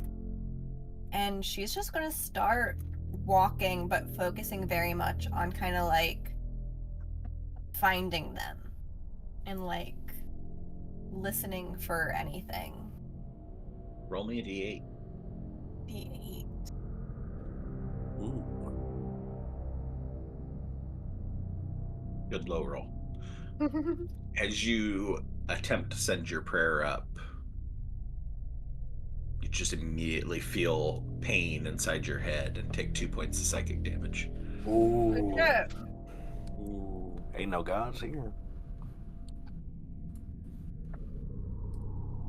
Thought I clicked it. There you go. All right. Yofridir, what are you doing to attempt to Yofridir- locate people? He is going to do similar to what Kiesel did, except to use his axe as the Okay. light, and he will also attempt to manifest his echo. We'll see if that works. Ooh. Okay, let's start with the axe. Roll me a d10. That's me. Oof. Okay, roll me another d10. Ow. Wow! Roll me a D100.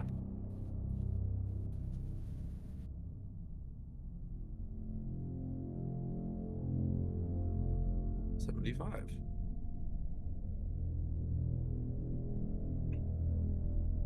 As Jofridir pulls out his axe, speaks the command word to illuminate it. All of you feel a shockwave come flying out and impact you. Give me dex saves from everybody else except for Jofridir. Is this a magical effect? Yes, you do have advantage.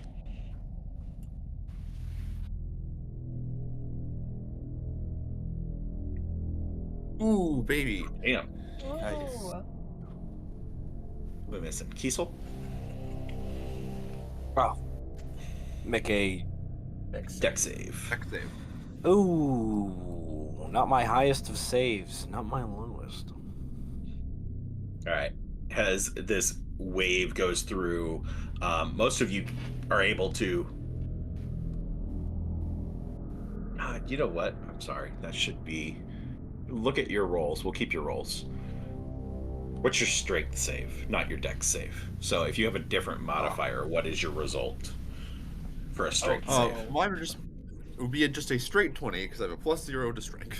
Mine would be Mine straight would be- 15. You're still fine with the 20, so. Mine would be 16. Mine That's would right. also be 16. A straight 12. Okay. Damn, Lona's strong as fuck. What the hell? Zedri, what's yours? It's 15.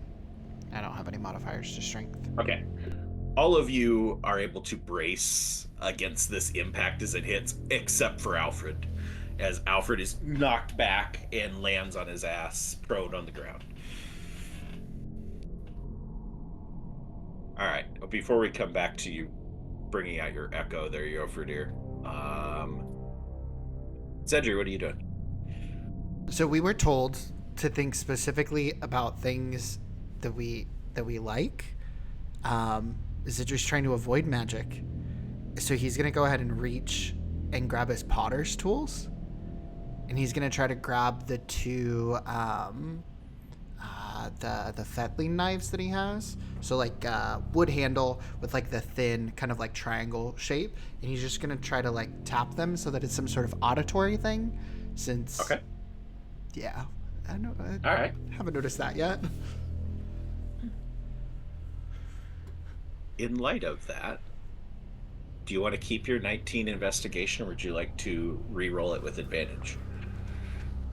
Well, re-roll it and take the highest of the two, so you might as well re-roll it. It ain't Oh gonna yeah, be- yeah. re-roll it. Absolutely. Shifting to an Sure, why not? advantage, so Investigation, he said. So just re-roll. yeah, so it's just re-roll it, and we'll see against your 19 you already had. Ooh, we'll All take right, we'll the, keep the 19. please. It was solid. All right, Salinas, what are you doing to attempt to locate? Salinas is going to place his hand on his book. His spell book, and open it up to the page with people's names on it, and just like almost like a blind person reading Braille, rub his finger over it and try to reach out with his mind, with his message, with his telepathic abilities, to try to reach any of the other people here with him. He's going to start walking in the direction where he feels like the shockwave came from. Roll me a d10. And while you're doing that, Kiesel, same thing, you can roll another investigation check and take the higher against your 12 from before. Okay. Who are you communicating with specifically? Or who are you wishing to communicate with? Well, There, Salinas? I think the people that he has in his book right now are Zedri and Kiesel. So I think those are the two names he has on in his head right now. All right. You can also roll another investigation check. Kiesel Jukatch, you could roll that. I could roll more music. Another checks. investigation Oh. to try and beat your 12 from before. That's better. Do I have to eat the new roll? No, it's you're turning it Okay. into an advantage roll, so. No. Okay. I believe. Is that everybody? Yeah. Right? Everybody's attempted one thing, correct? Mm-hmm. Okay. Kiesel got 8, Selena 17, Cedric kept his, I think. He still got a 12, I think. 12 is higher. Yeah, he still have his 12. I was Yeah. looking at him before I scrolled back up the list, so. Oh, okay. Okay. Lonan with the 22, leading the pack.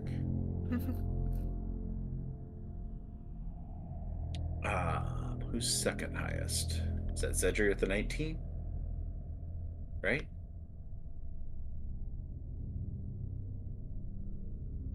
Yes. Lonan, you hear the sound of Zedri's tapping with his tools, and using your ranger skill set are able to track your way over and reunite. An interesting pairing to end up with straight out of the gate, but Truly. you two have reunited out of the group. Okay. And then next would be the 17 out of Salinas, correct? And the 16 from Alfred.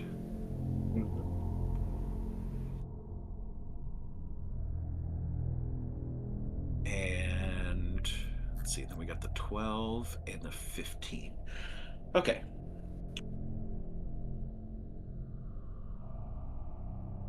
Salinas, as you are able to make contact with Kiesel through your message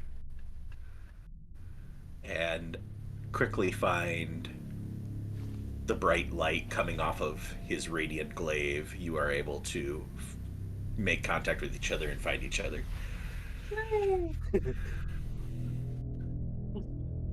Alfred, roll me a d10.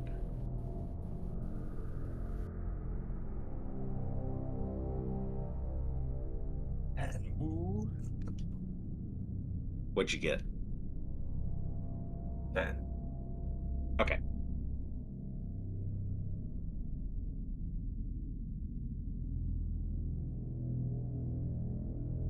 Yofredir, roll me a d10. I don't like what's going on here. Okay. Why? Alfred, you also hear the sound of the potter's tools being tapped and find your way over to Lonan and Cedri. Yofredir, just happen to see, just out of the corner of your eye, movement in the fog and a red figure, and start following behind this red figure. Fortunately, it is Alfred. So 4 of you are together. Kiesel and Salinas, you are separated in a separate group of 2 at the moment. All right. As the 4 of you reunite, any exchanges between you? Or do you seek the other 2 immediately? Glad we could find each other at least. Any idea on which direction the other 2 might be? I have no idea whatsoever. Nothing I've tried works. Keep on doing that pinging. That really helps. Yeah, just like that. Good job. Do you feel like maybe we could go ahead and like skip the formality though and just kind of like call out? I mean, I didn't hear anybody yelling. Yofredir's just gonna yell out Kiesel's name. All right. Top of his lungs. Okay. Zedri or Yoferdir. Zedri, if you're still doing the Potter's Tools, it's up to you. If we're just doing Yoferdir yelling, that's fine too. If you're both doing it, you guys can, because there's 4 of you, the 2 that are taking the actions can roll with advantage on investigations to attempt to locate the other 2. While they're doing that, Salinas and Kiesel, as you reunite, but don't see any sign of the others. Did you feel that fucking wave of whatever that was? Was that you? I was sort of walking in that direction. No, but I think it might be wise we keep walking in that direction. All right. Salinas is just going to continue just kind of mentally screaming out Zedri's name. Okay. Roll me a d10. In the same way that he was doing before. Mm-hmm. But now he's found one of them. Zedri, you pick up the sound of screaming in your head. Your name being screamed. Yeah, Zedri immediately stops with the tools and goes, that's okay. That's Salinas. Alright, Salinas, you can roll an advantage investigation check. Zedri!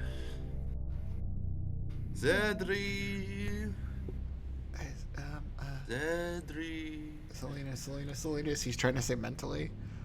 Oh! Wow. Do you see that?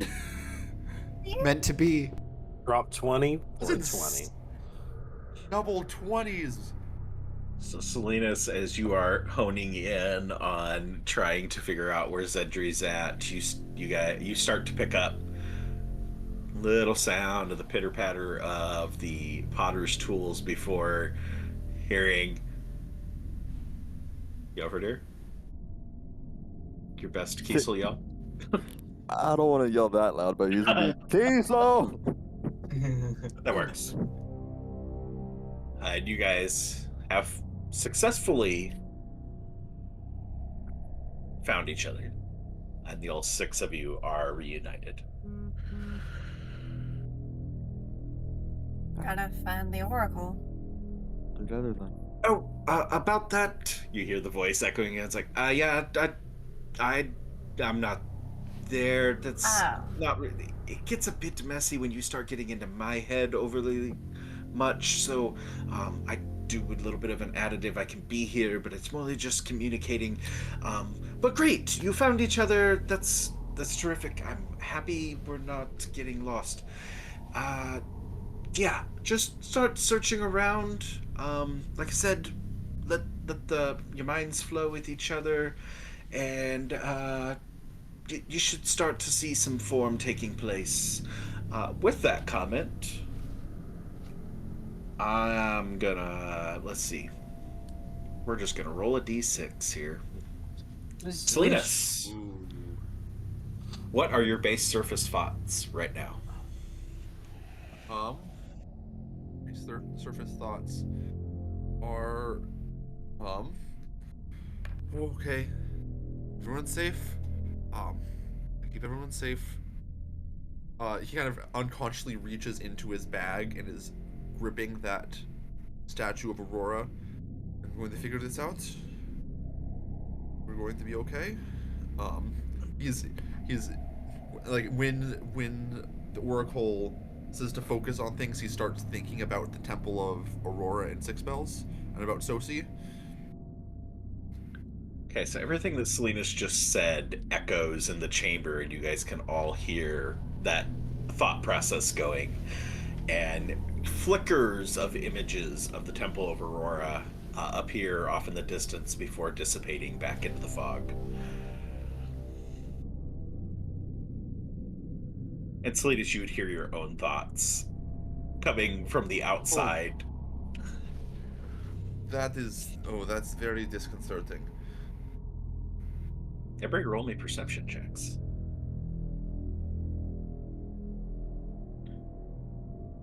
Woo! Including me? Yes, everybody. Yep. Okay. 30! Perfect. These nat 30? 20s are Goodness rolls are gonna gracious. screw us over later. I know. Why do I have an advantage? That's kind of what I was wondering. Oh, it's for some reason you still have an enhance ability on. Because it's Oh, set as having yeah. 550 Oh. rounds before it expires. Better Alright, I'll give you that. have the nat 20 though. Yeah. Well, either way, it's a dirty 20. Yeah. Yeah. Plus 10 ridiculousness over here. So, Yeah.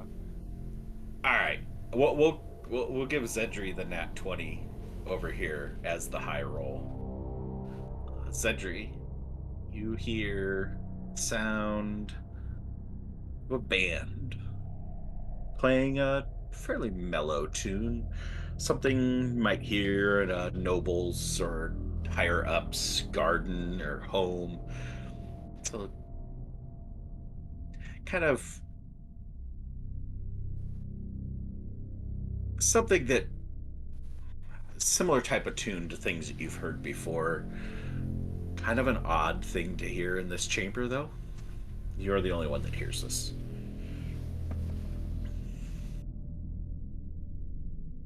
Zidri is still, even after all of us came together, still kind of like nervously tapping the tools, and he'll go ahead and stop, kind of take one and point it off and say, "I hear like a musical group this way, and we're all together, so we should probably follow anything that is different, right?" You hear music? Well, there's lots of things different going on. As he directs your attention towards the music, you guys all start to pick up the little bit of music that should be playing through Sirenscape at the moment.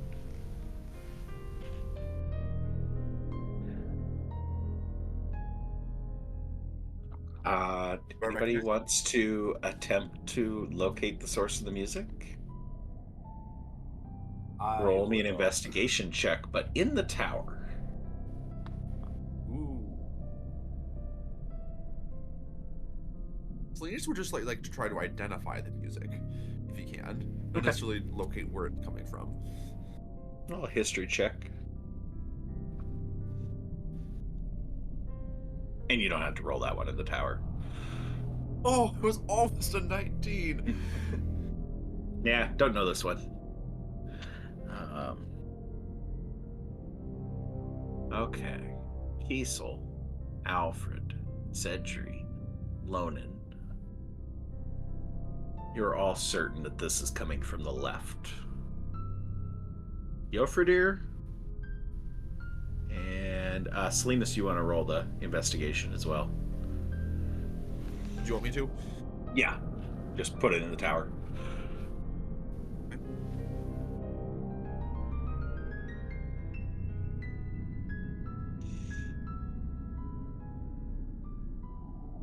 Yofredir and Salinas, you are certain it's coming from the right.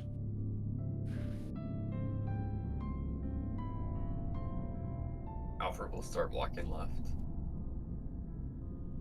Salinas will start walking right. Hey. No. We can't do this. This is the thing we were told not to do. Wait, this is where the music is coming from. Yeah, I hear it from this way It's too. from... Yes. From the right. I think the rest of us are hearing it from the left.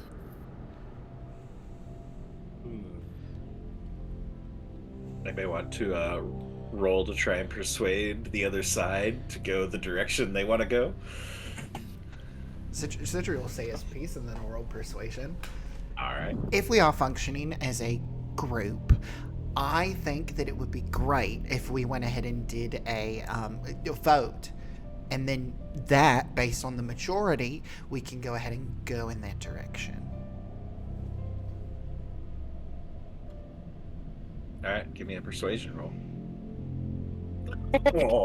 Zidri's still tapping the tools as he's saying this.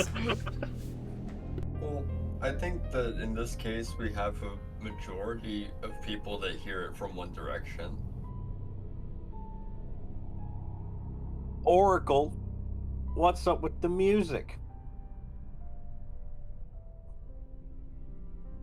All right. Your senses need to adjust a little bit to the dream space. It might take a little bit, so please just try and concentrate on any leads you have, and then follow it. So maybe try check your senses again. Maybe try that again. You guys could all re-roll your investigations. Do you have to roll them in the tower? No, you don't need to. Okay. Ooh, another nat 20. 16. Salinas, you are thoroughly confident you were going in the wrong direction. It is definitely coming from the left. You just had to adjust your ears a little bit.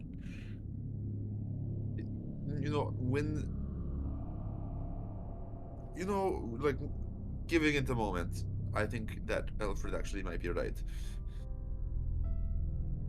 Well, then we should head in that direction, unless anybody has any conflicting reports now. We've uncalibrated the recalibration. I'm hearing it from the left now. I'm more confident that it's coming from the left. Okay.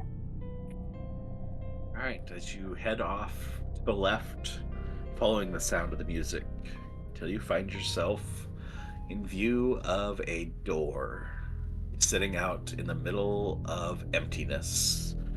It is a wooden door sitting in the middle of the void, finely sanded wood that has been painted white and features a pair of yellow gold bells on its face. Does not appear to be any handle or locking mechanism on the door, just a solid wood door to nothing. At least we don't have to have a key for this one. Are the hinges on our side? Now it appears to open away from you. Should I open it? Yes. We'll give it a push. Push as it opens easily, and you pass through the white door. Does everybody follow? You guys stick together.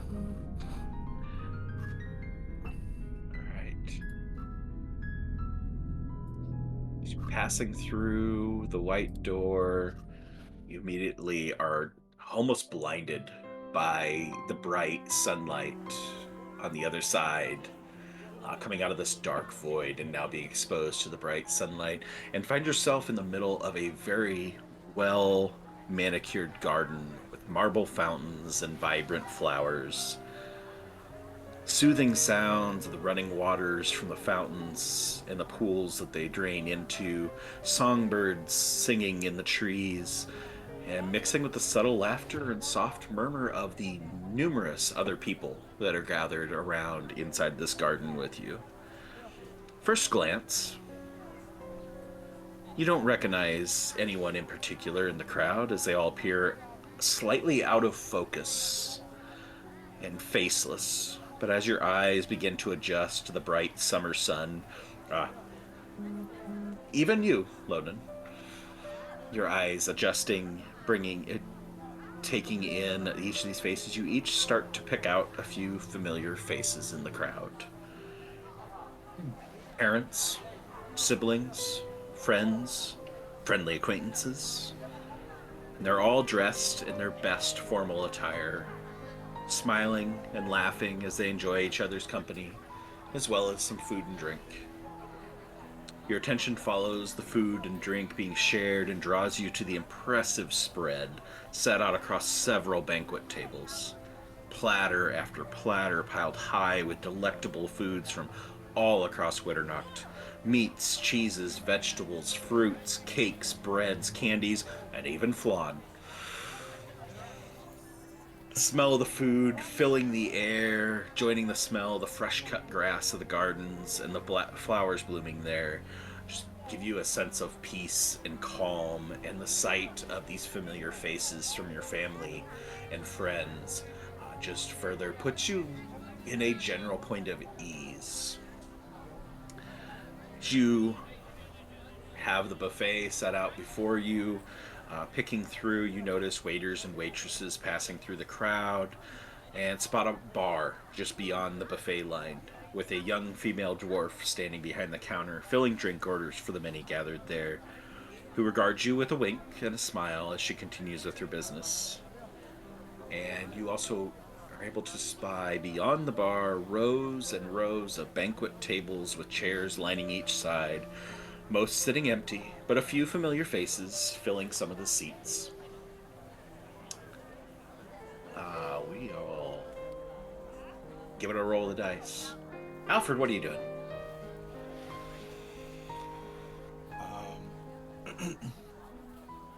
Alfred is the first one out the door, and he'll take a look around and then look behind him and just sort of like start shaking his head as if to like shake away an illusion. And he'll turn back to the others and say, this is not real. Of course it's not real. The food's probably just the same as it was before. This is like in the end though, right? Don't eat it. Don't indulge. That was I was going to say the same thing. Nice to see so many familiar faces though, but it's not real. Is this that thing that they were talking about with all of our minds kind of like coalescing together? You know all these other people? Not all of them, but I'd say between us, we probably do. Salinas, Alfred, Kiesel, give me wisdom saves. Here it goes! Hello, darkness, my old friend. Oh, motherfucker. Oh, no. Hello, Oh, darkness, no. my old friend. Oh, und mein Gott. Can I give my inspiration to Alfred? This is not a magical effect this time, Oh, Salinas. okay. I know that this is very, very for the past for Alfred. Actually, I Alfred will just take the lower of Alfred would use his inspiration. That's fine. Yeah, if you want to just take 16, that's fine. yeah, you that's wanting fine. to give the inspiration? Is that what you're wanting to do there, AJ? No, Yeah. I have inspiration. I'll give mine to you though. It's fine. Save it for the next wisdom save, bud. We know how it You're goes. gonna need it. Yikes. Backhanded compliments all around. Hey! 12 is better than a 5. Better. You think. This was actually one you wanted to fail. So, alright, each of you I'm so roll the sorry. equivalent of one of your hit die. Whatever your hit die are for the three of you. Salinas, do you have all the same, or do you have two different types now? They're all the same. They're all D8s. Oh, yeah. You weren't supposed to actually roll your hit die. I just wanted you to roll that dice level. Oh. Oh. It's not going to be that big of a deal. Okay. So, Salinas, you take 4 points of psychic damage as you are starting to drift out of the dream by trying to push the I know this isn't real. Anytime you start thinking that way, you start pulling yourself out of a dream. So you take psychic damage, but you're able to stay in and not fall out. 4 damage for Kiesel as well. Gosh, these lights are a little bit dark in here. And Alfred was 5. You guys are all racked with a little bit of pain as you're kind of brought back in. The pain subsides and brings you back into the... Okay, I know where I'm supposed to be, and kind of redirects you back to flow with the dream.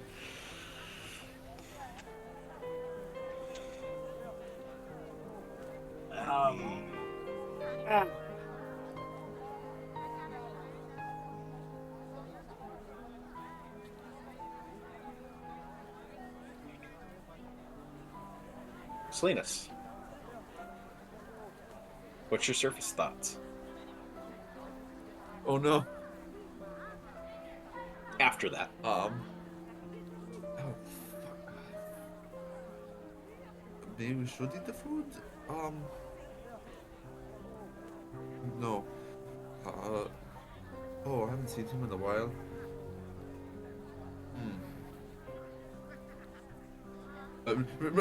Mostly just like random stuff like that. Okay. You guys don't hear this out loud this time. You're not in the void, so you hear this in your head.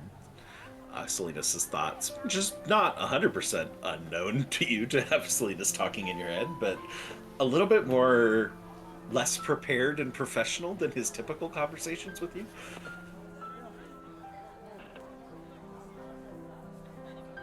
Salinas, well, I'm right here. You don't need to message me.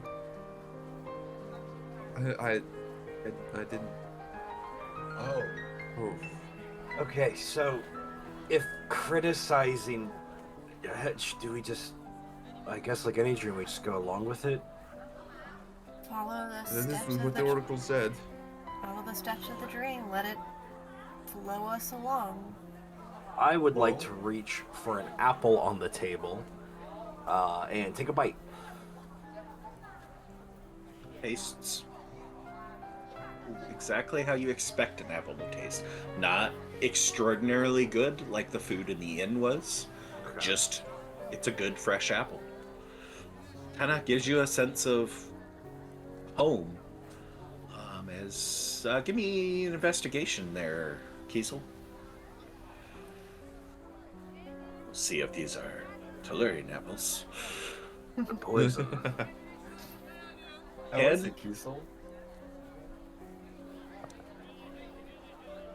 It tastes good. As you're taking it in and realizing, I've had some good apples back in Portsmouth. Way back when. And you kind of pick up that, there's a little bit more familiar foods on this table than there are unfamiliar foods on this table. It's definitely an apple, but I don't want to chop my hand off and stay here for eternity to eat it.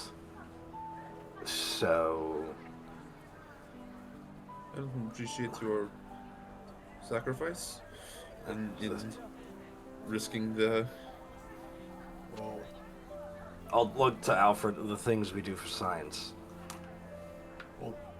do you want to do something else for science? Like what? Alfred's gonna scan around. I guess who would he see in the immediate vicinity that he would recognize? Who do you see in the immediate vicinity that you recognize? Where do your thoughts go to?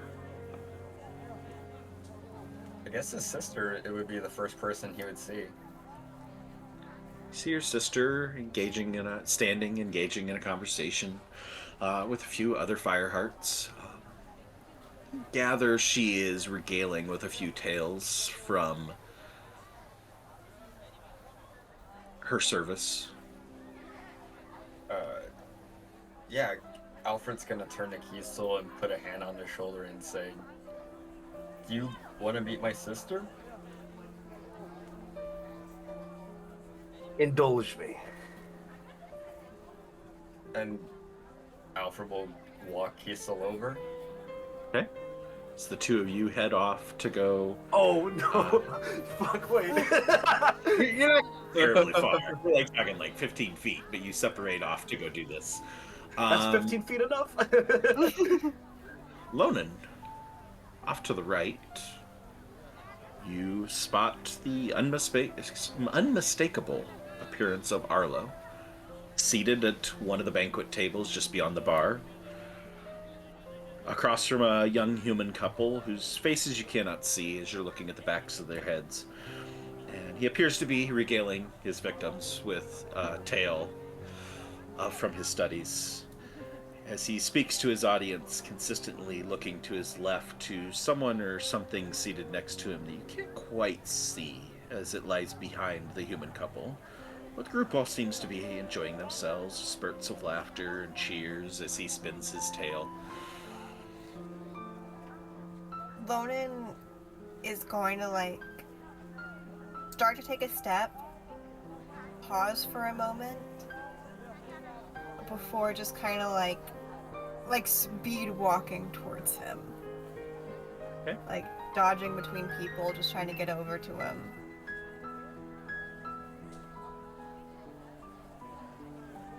And as she... I got 3 left here. I'll come back to that. Okay.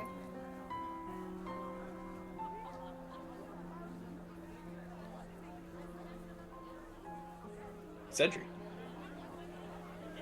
Who do you see? Xanathy. Xanathy is picking through quite pickily. Just being very picky as she goes through and just picking through the food at the banquet table before walking with the individual that, based off of all of your stories, I don't know if you've ever met this person, so forgive me on that, but you recognize as being the namesake of your party's dog as she is walking down the buffet line with Cybil.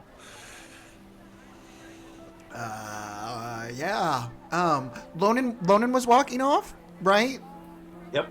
Yeah, Zedri's immediately going after Lonan. Yofredir.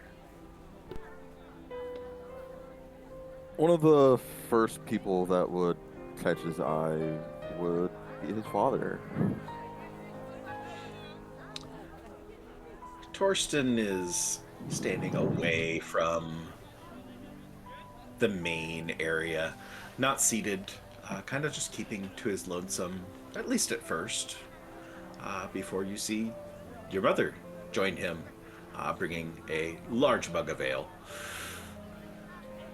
and coming to his rescue to provide him with refreshment as they kind of just survey the crowd, appearing to some degree a little bit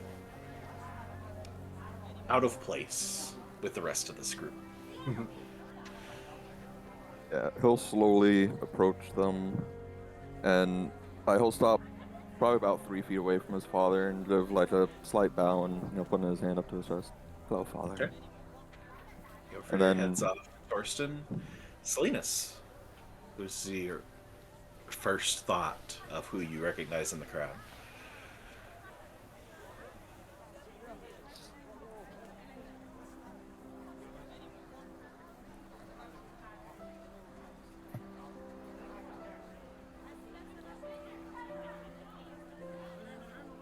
Oh, it's strange.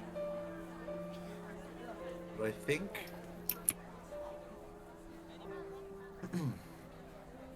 after what's been going on, Salinas is focused on business. He's put off his guard a little bit. I think he sees Deirdre. Deirdre is seated at one of the buffet tables beyond the... at one of the dining buffet tables beyond the buffet, beyond the bar. Actually, just 2 tables over from where Lonan and Zedri are headed, as you spot Deirdre sitting, enjoying a bit of food and drink with Ivana on the other side of the table. And Barton quickly joins them, coming over with kind of picking food off each of their plates, sampling everything and looking around, just taking in the crowd. Is there a catfolk with them?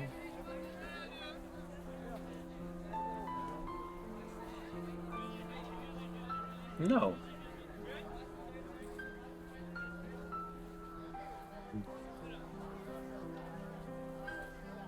All right.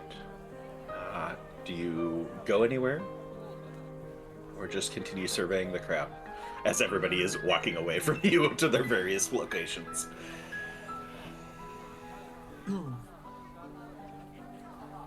It's not too far away from where Zedri and Lonan are, right? No, So it's roughly the tables same over? direction. Yeah. I think he's gonna go over then. All right. Alfred, as you approach where you spied your sister to be. How'd you get over there? Gosh, must have lost her in the crowd. I don't know where she went. She's not here. See a few unfamiliar faces at first. But Kiesel, you spot off a little ways off your sister, hand in hand with an unknown gentleman. Give me a perception or an investigation, your call.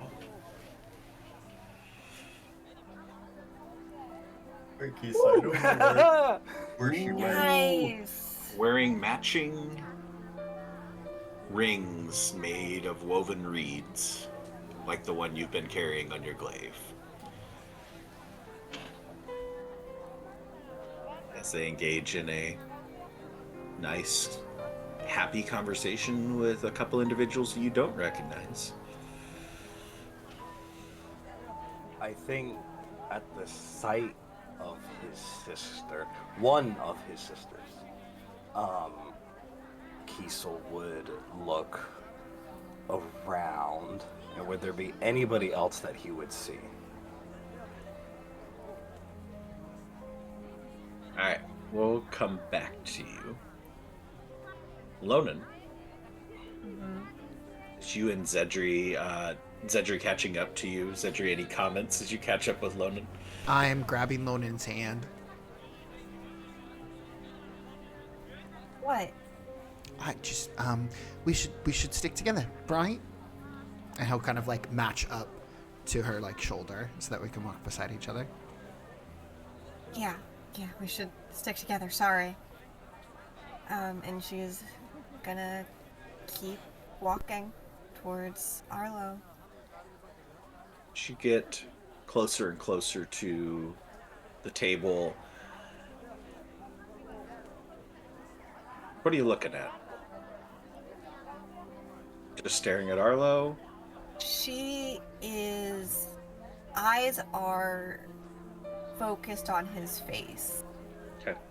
Just As you make your way, seeing the smile across his face as he continues to regale these two individuals with the story, continuing to look over to the left every once in a while, with an almost bigger smile as he looks over to the left, before he goes back to telling another segment to the tale, raising a very big and very full glass of some sort of red wine, as he thoroughly is enjoying and engaging with things, as your vision is cut off for a moment as his cousin steps in between you as he goes to lean over top of the two humans that he has been speaking to and block your view of the entire group as he takes in the tale as well,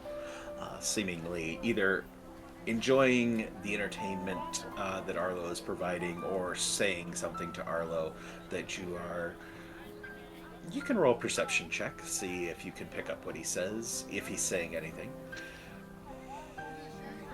perception.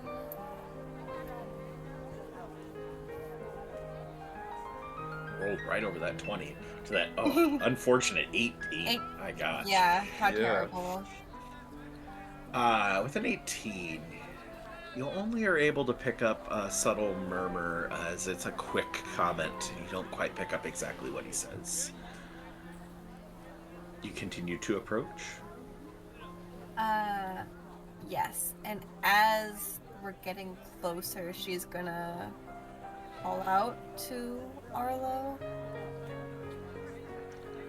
As you get within about 15 feet, it's not there anymore.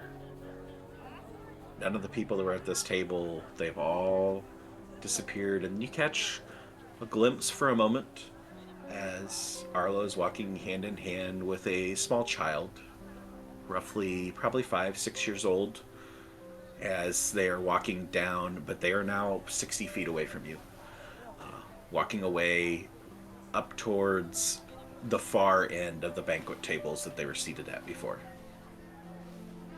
Does that child look like Nadia? From this angle, the only thing you can really make out is that she has a very distinct hair color with a very similar hair color and division of colors in her hair similar to your own, and pointed ears. But you are looking at the back of her, so you do not get a good glimpse of the face to really recognize who this might be. It's not. Okay. I believe Jofridir?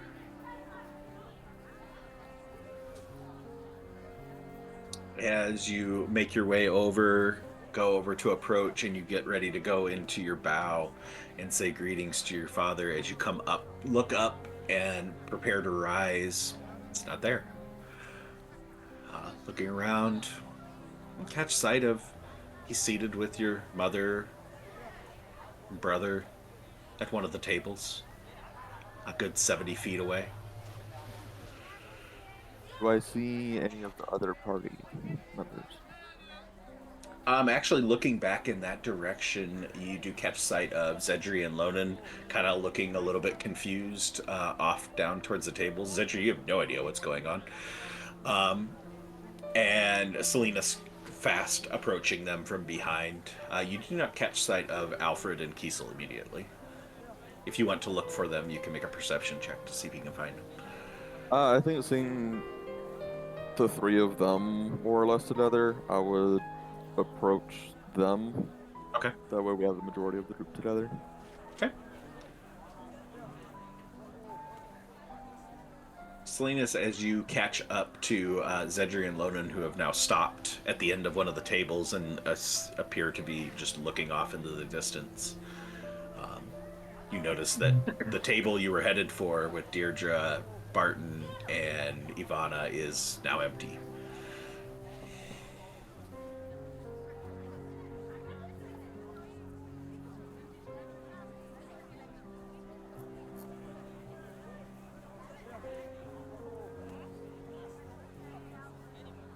He's gonna stop. Stop. Okay. Zedri and Lonan, noticing, your senses picking up that somebody has walked up behind you. Selena's approaches from behind, and then you guys would catch sight of, if you're looking around, if you are not staring directly at certain people, you would notice Jofridir approaching as well. He just ended up on the other side with a kid that oh, she's gonna just subconsciously touch her braid.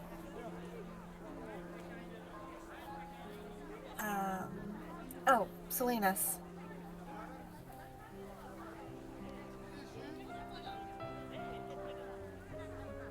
Yes.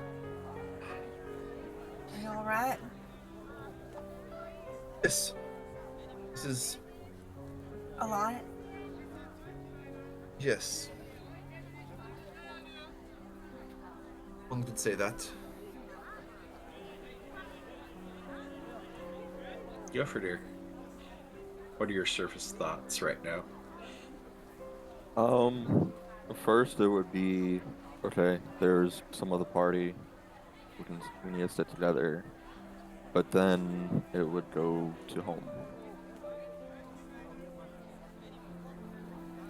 You guys all have interesting images pop up in your head of snowy expanses, mountains,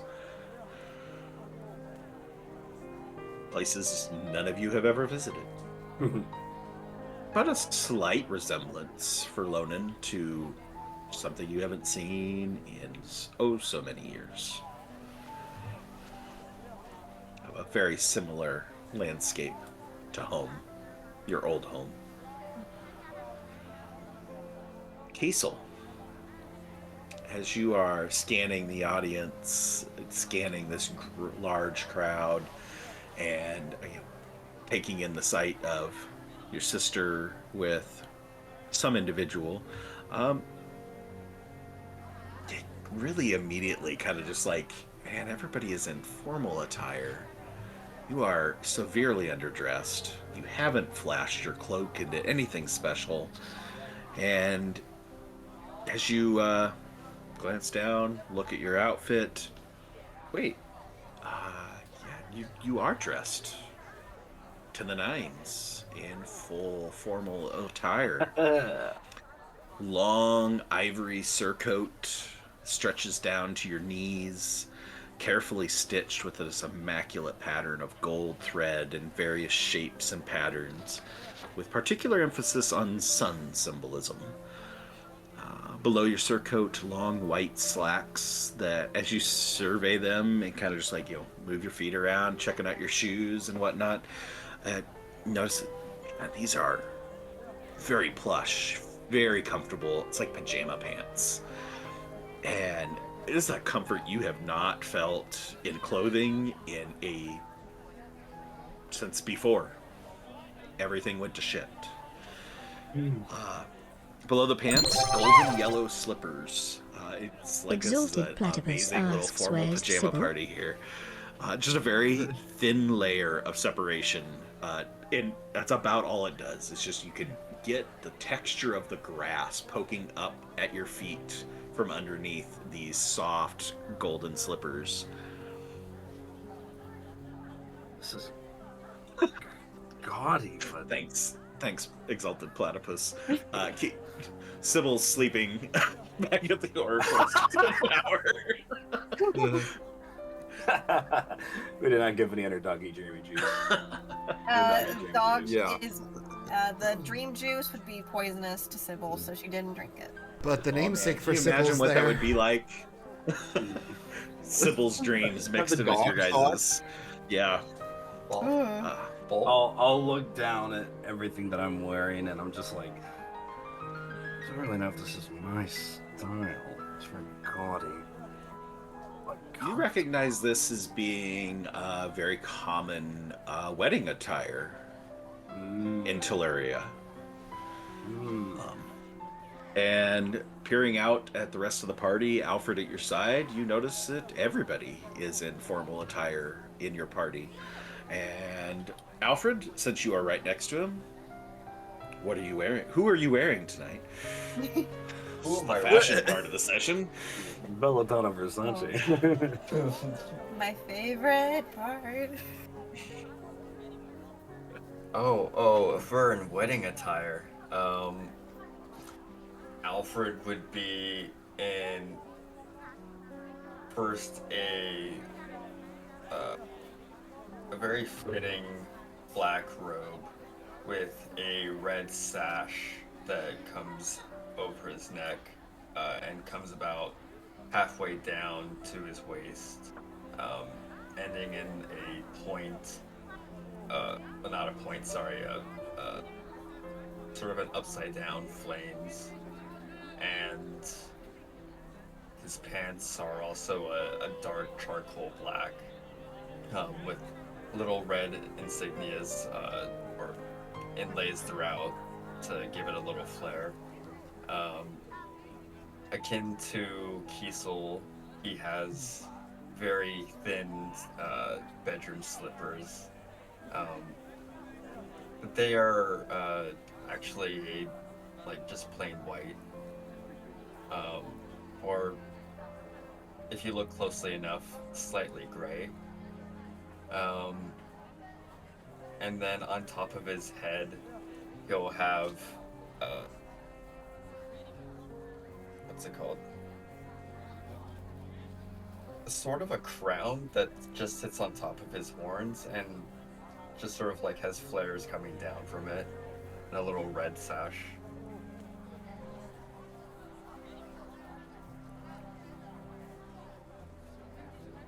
Yoferdir. What's formal attire to Yoferdir? No. So in porcelain, it's pretty simple. He's got some green trousers on, probably just made out of cotton or linen. And he's got a little bit nicer blue shirt, and over that a fur vest, probably like bearskin or wolfskin, something along those lines. All right. Cedric, what's your formal attire? Zedri's black tie. Zedri has this very nice kind of like cream tunic that has kind of like this ribbon tied around that's black, and then he kind of wears like a simple overcoat, but it has embroidery on it, silver that makes like the shape of a feather, that kind of goes beyond his elbows over towards his forearm. Slick black pants with like a nice pleat in them, and then atop his head he has a silver, like what looks like a laurel crown at first, vines and kind of leaves, but it's actually small feathers that kind of rest between his 1.5 horns. 2 horns. Oh no, not this, it's back. Oh. What's formal wear for Lonan?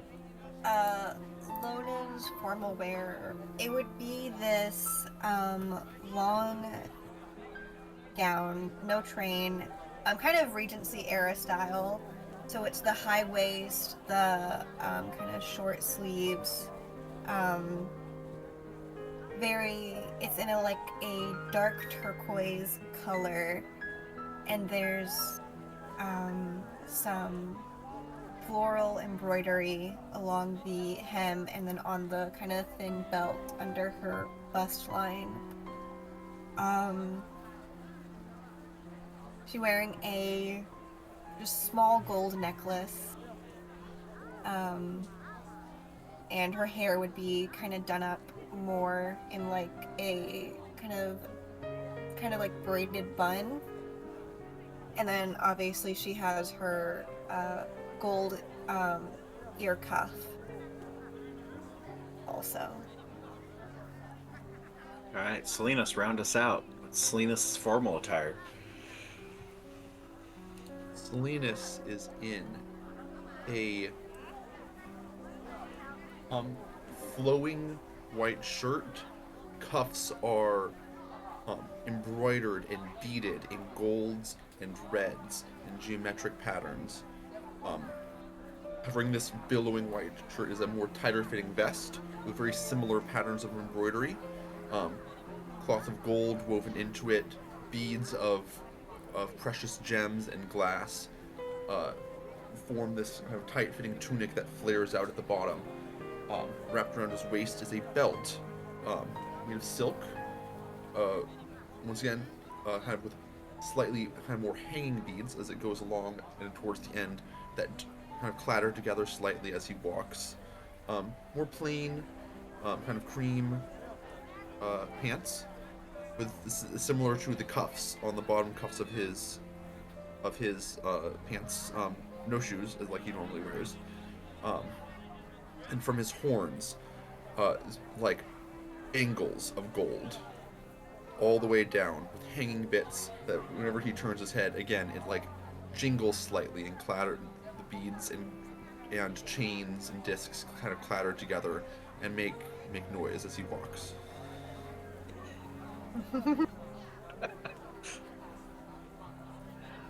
All right, as you all notice this formal attire that you are sporting, you're all fairly well convinced that you belong here. That this is, feel pretty confident you know why you're here. But if you're forced to actually try and think about it, I cannot recall exactly what that reason is. But you feel confident that you belong at this event, whatever it is.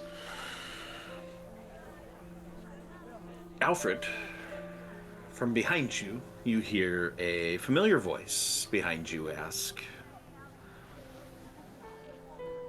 "Can I get you anything, darling?" And turn to see Flower, expertly carrying a tray of wine glasses filled to the brim, as she regards you with a smile and hands you a glass before quickly heading off. Hazel, you observing this, notice you now have a glass of wine in your hand as well. Don't recall how it got there, but it's here. Kiesel downs the entire bottle of wine, given that he is the only one in wedding specific attire and not just Sunday best. Alfred will turn to Kiesel to cheers him and then see Kiesel downing his glass. Cheers! And then he'll take a modest sip.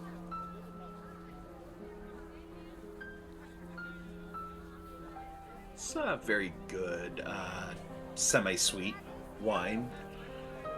Goes down easy. Very enjoyable.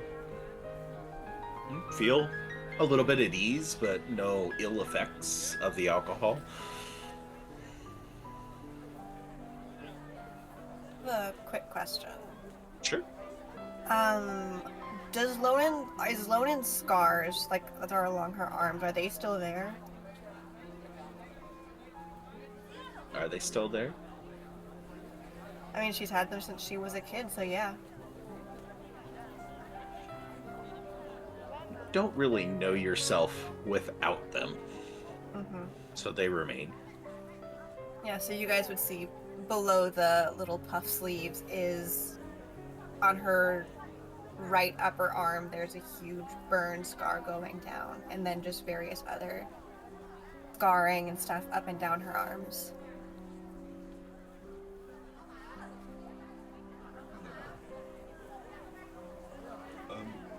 Kiesel, you saw Flower, right?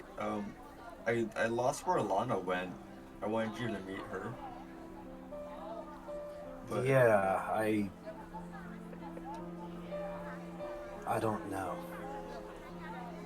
are you okay? Did you have too much to drink already? Oh, I hope not. I'm gonna way to fuck up the experience. We really should have got hammered before we got here. I think that might have hindered the experience. I just can't help but feel a little uncomfortable, like something's missing. And this is all very strange, unless we're all getting married to each other, which, in that case, congratulations, everybody. What do you mean strange? We're supposed to be here. We are. There was somebody with a very good mentality. Why are you yelling at me? I'm supposed to be here. And now we've kind of manifested that sense of belonging.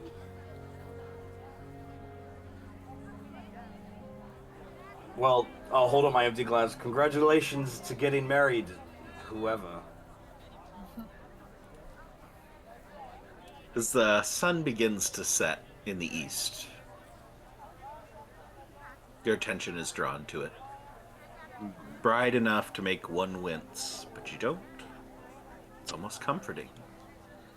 Looking in its direction, you spy off beyond the banquet tables rows of ornate yellow, orange, and white rugs spread across the lush grass of the gardens, radiating out from a small marble altar directly in front of the soon-to-be setting sun. You're each drawn to the area by some compulsion. This is where you're supposed to be.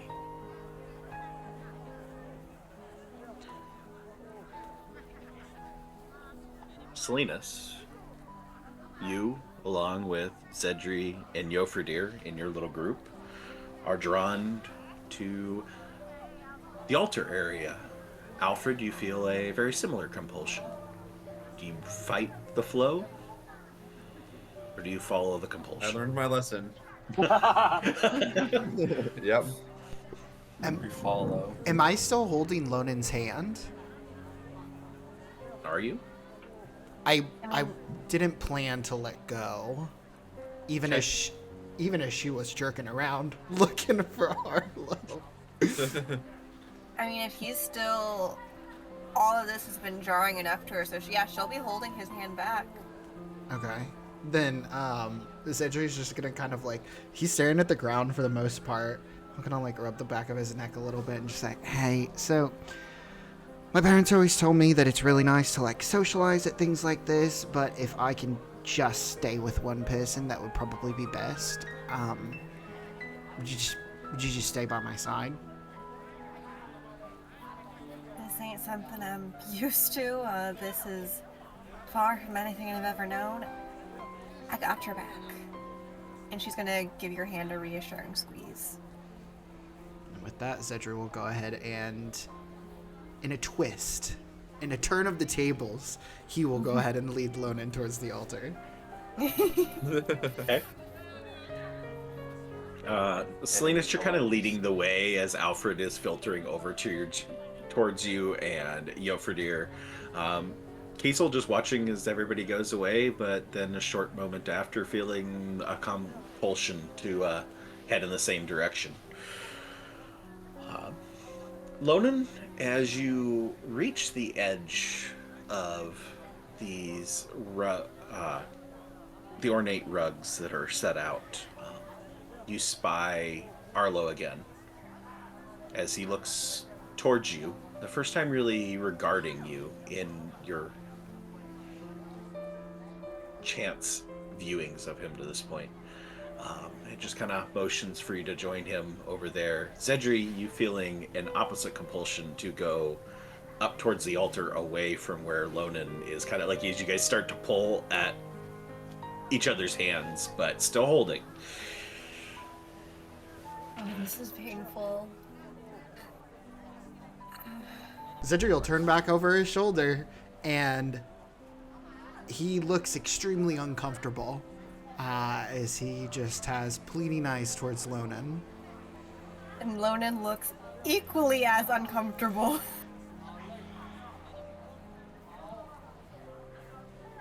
Stay together.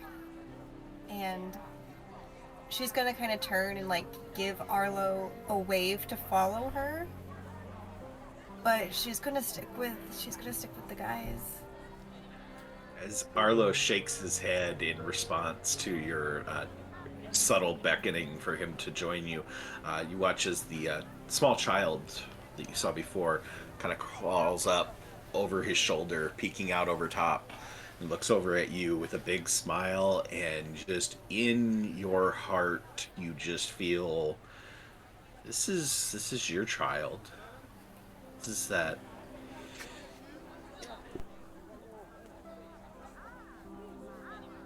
Alright, that's gonna be the thing that breaks her. She's gonna pull her hand away from Zedri and just like run as fast as she can to Arlo and to this child. As Lonan actually turns over to look back towards Arlo, Zedri is going to look at the altar, and he's going to turn back towards Lonan and see her, like, moving. At this point in time, you would see Salinas and Yofredir and Alfred have made their way to the altar now and taken a knee,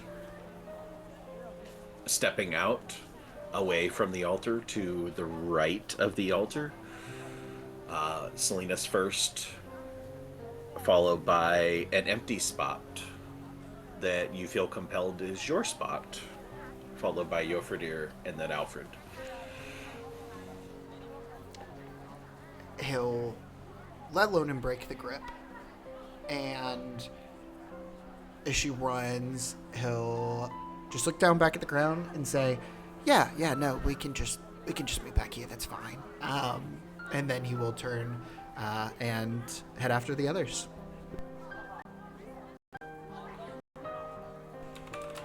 As Kiesel's continuing to make his way over in this direction, following the compulsion, Lonan, you find your place, just promptly kneeling down next to Arlo as the young child takes her spot in between the two of you,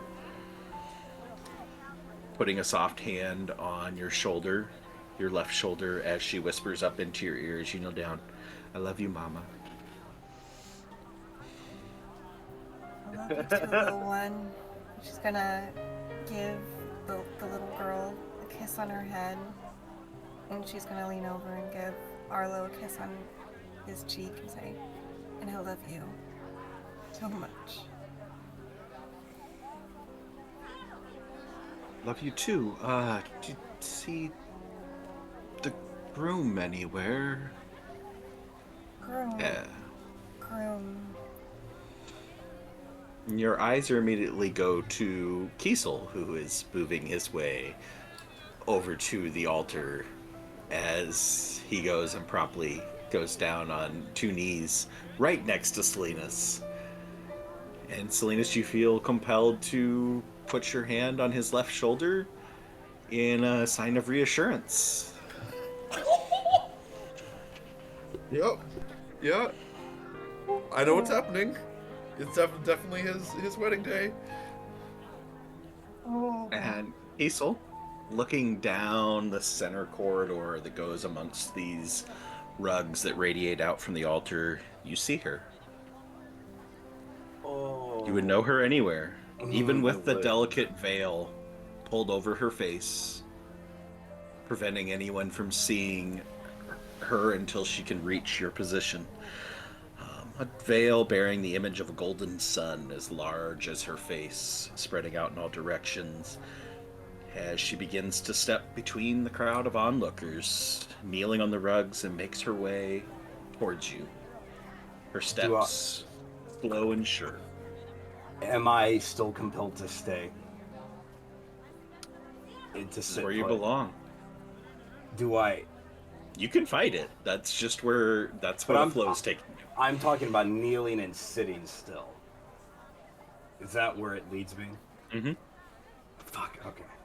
We're talking about like a small little altar that's like a stone bench, park bench. It's about 1.5 feet up off the ground, and you are kneeling behind it, facing out at the crowd, with your 4 best friends in the world to your left. As you are taking in the sight of this woman moving her way down through the area, Lonan's daughter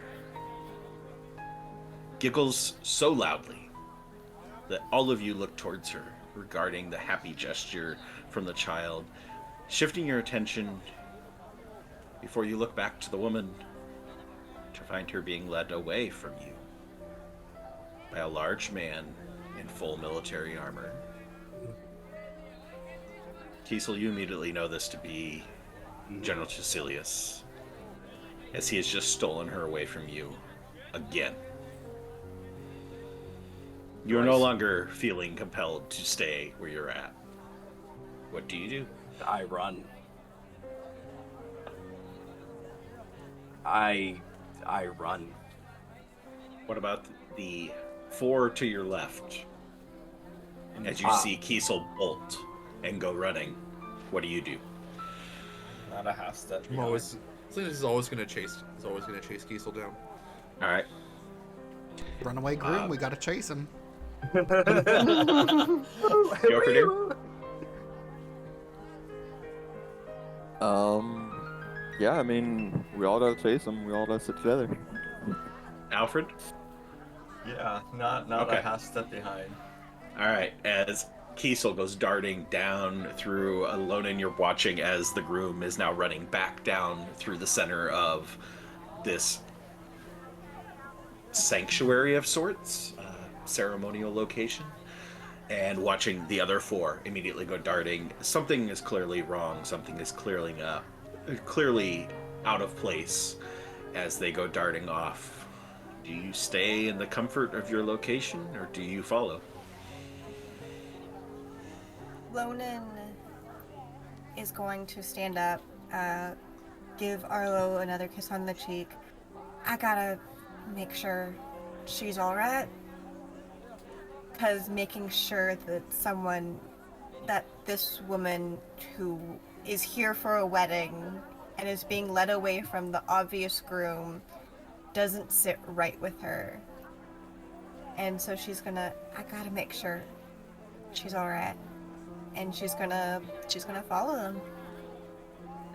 All right, everybody give me athletics or acrobatics with 2 caveats. Kaisel, advantage. Lonan, disadvantage. Yeah, we're gonna dress. Well, more so it's just you're the last one responding, so. Yeah. Wani's, dude, Yelfredir's gonna Also get my you're- girl before I do. I know. That's not bad. Damn. 25. Go gadget rocket boots. Nice. Alright, I Kiesel know. goes darting off after this woman and the general at her side, and leading the pack, but quickly Yofredir and Alfred are at each side, one to the left, one to the right. Following not far behind is Zedri, and then a little bit further back, Salinas and Lonan fall in behind as you guys all go charging off down through the area, following these 2 individuals who are now swift of foot as they move away from you, until you lose sight of them as they dart into a hedge maze off to the side.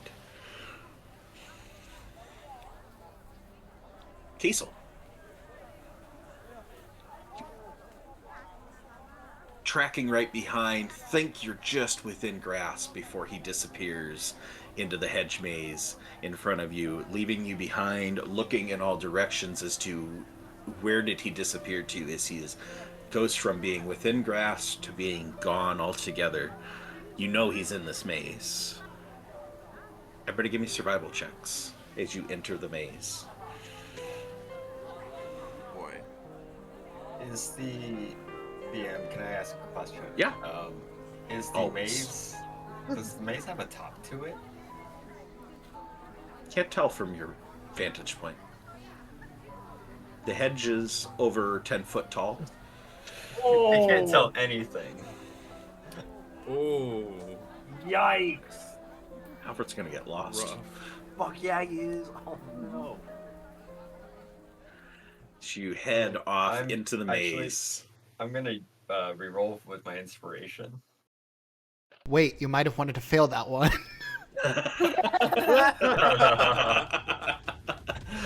I don't think this one. I think getting a 0 is pretty bad. I don't think I could do worse than that. Nice Okay. turnaround. Nice turnaround. Nice. All right. Lonan with the high with the 24. As you guys start running through this hedge maze,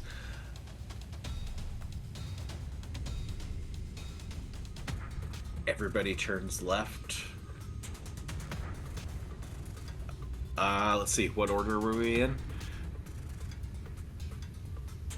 Aesol turns left. Yofredir turns left. Cedri turns left. Alfred turns left. Salinas goes. You see everybody turning left. Your sense of direction tells you to turn right. But you see everybody. Turn right or you turn left? Salinas isn't going. Salinas isn't going to leave.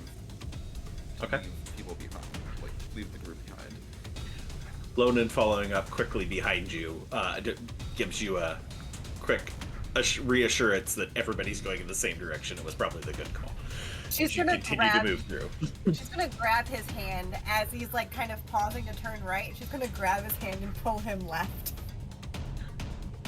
Give me another round of survival checks.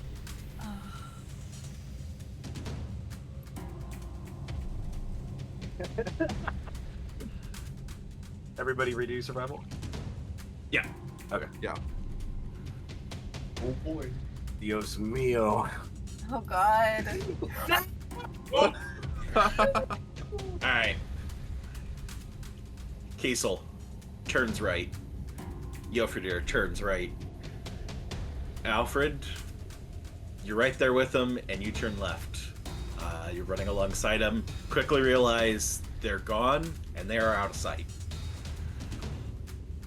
Thankfully, Salinas is right there behind you, joining you, going to the opposite direction. Lonan, you watch as Salinas goes one way, and you had lost sight of the rest of the pack ahead of you. Do you follow Salinas, or do you go where your instincts tell you to go, which is the other direction? She's gonna follow her instincts. Okay. Give me another round of survival checks as Alfred and Salinas are going one direction and the rest of the group is going the other. Cut him off. Cut him off with a pass.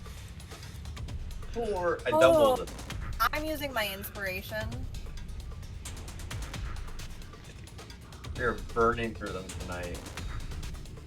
Okay. Missing Kiesel. This is the session. Happy New Year. I'm still rolling above average, I feel. All right. Kiesel at the front of the pack. Make another right as Jofridir steers off and goes to the left as the two of you separate from each other. And by the time you notice it, you are out of sight from each other. Edry, you follow behind, heading in the same direction as Kiesel, noticing that Jofridir has went the other direction. Is there anybody behind that I can, like, if I turn over my shoulder super quick? You see Lonan behind you. Okay. Then yeah, Zedri will say, Lonan, can we make sure that we stay in pairs, please? And gesture off in the other direction as he turns off towards Kiesel. Lonan, you're compelled to follow Zedri, but he has directed you to go follow Jofridir and take the wrong turn. Oh.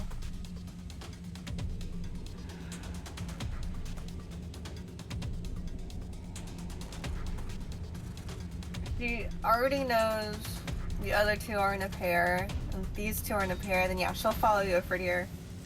She'll try and catch up with them. Let's see, and Alfred and Salinas. Alfred, again, take another wrong turn. Before Salinas, you end up back in line with lining up with, you run into Jofridir and you are in the same line as Lonan comes up behind you. So the three of you are together. Alfred is alone. Could I have grabbed Alfred? I am faster than him. You I don't would've been able to catch up see to him. Alfred as you are going through. You guys are too far separated from each other. Ooh.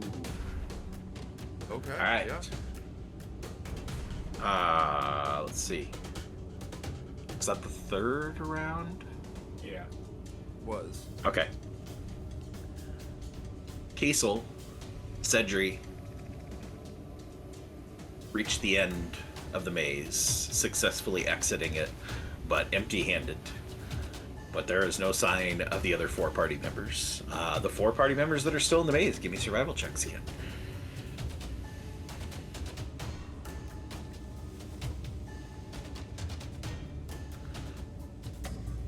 Oh.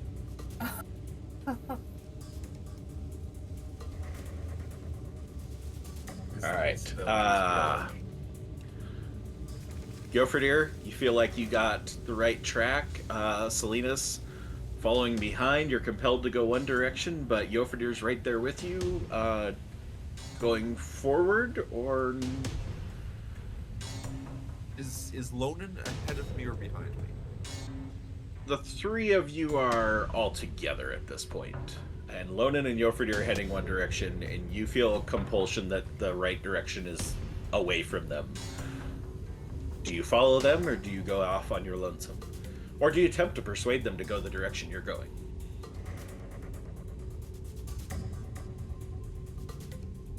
No, he's just gonna stay with the group. Whenever he can, Salinas is going to not abandon the people around him.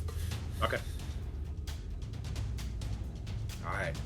As the three of you make this last turn, you exit the maze to find Kiesel and Zedri standing in an empty, open area as the five of you have all reunited.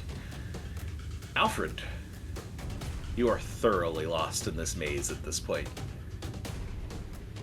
Guys?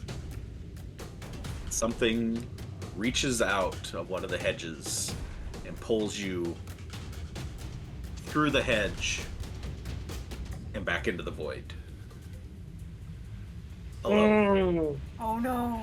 Oh no. Oh god. It had to be.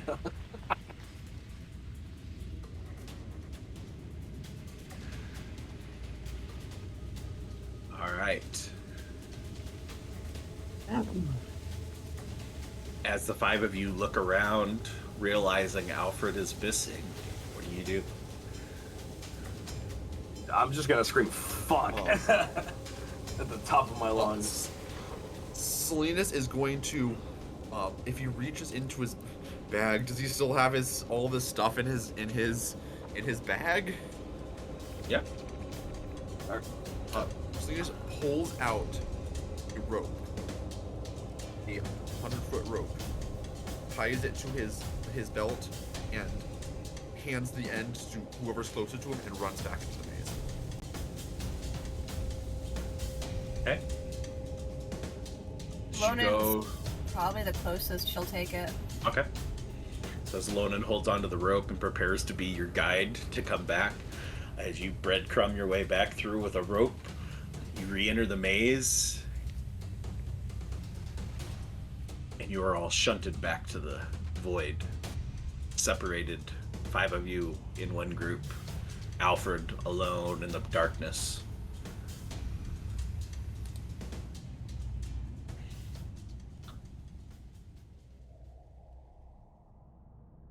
Lonan, a la Kiesel a couple of seconds ago, also just yells, "Fuck!" We're all separated, or it's all of us minus him? No, it's all of you minus him. Oh, my boy. Well, respectfully, we did a shit job of staying together. Cedric's gonna pull out his potter's tools again, and he's just gonna start clacking them in the darkness.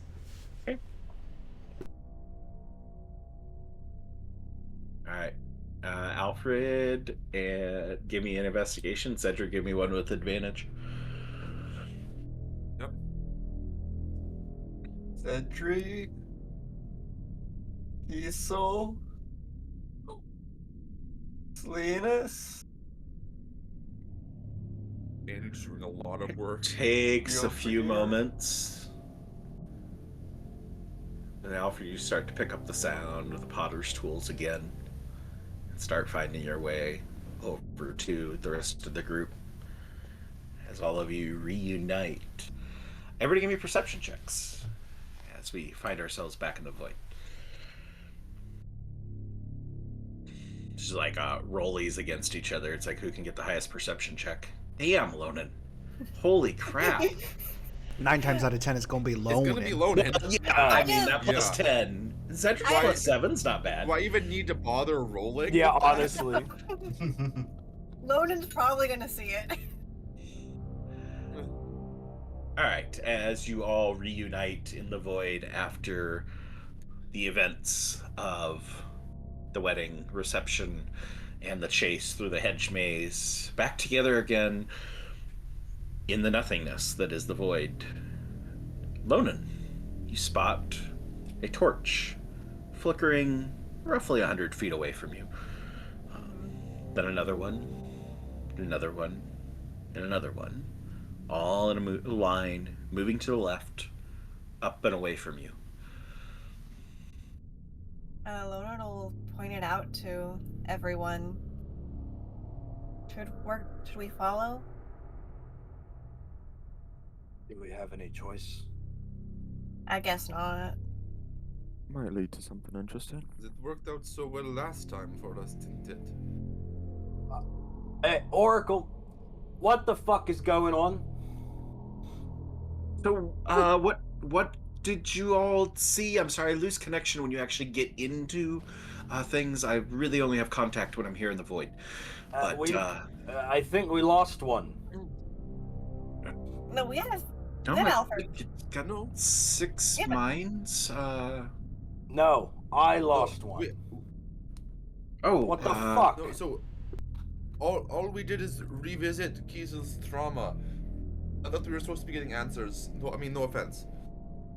I don't control things. It's like I said before. It's things aren't necessarily like cut and dry, clear. It's like nobody's gonna come out and provide you with, oh, here, do you want to know about this? Here it is. Here's this nice book, and you can go read up about it in your spare time.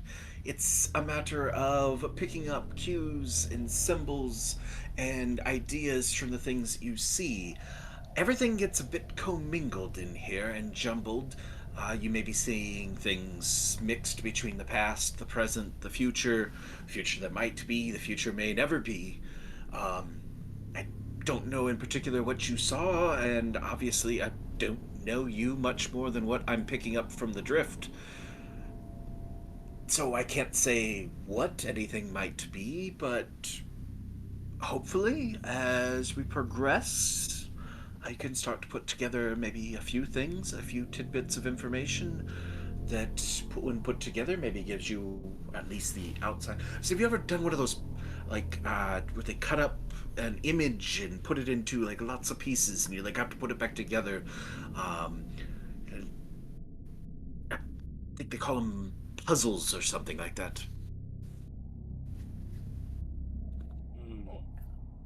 I suck at puzzles. It looks like our next piece is those torches, so we should probably just follow and... Yes, alright, lead the way, Longan. Very well, good luck. This is bullshit. Honestly, I wish that Tana was here. Tana's great at puzzles. And so she's gonna like walk off and off. Zedri, do you look at me and tell me that you actually wish Tanner was here? I can at least tell you this much. It felt kind of good. As you're saying that, what's your surface thoughts, Zedri? Oh no! Oh! Zedri's surface thoughts are as follows. I had Lonan with me for most of the time, so I know that it couldn't be her, but honestly, she dipped just like everyone else did. I found Kiesel, but it could have been too late, and then Alfred wasn't with us either, so I don't know who to trust at this point.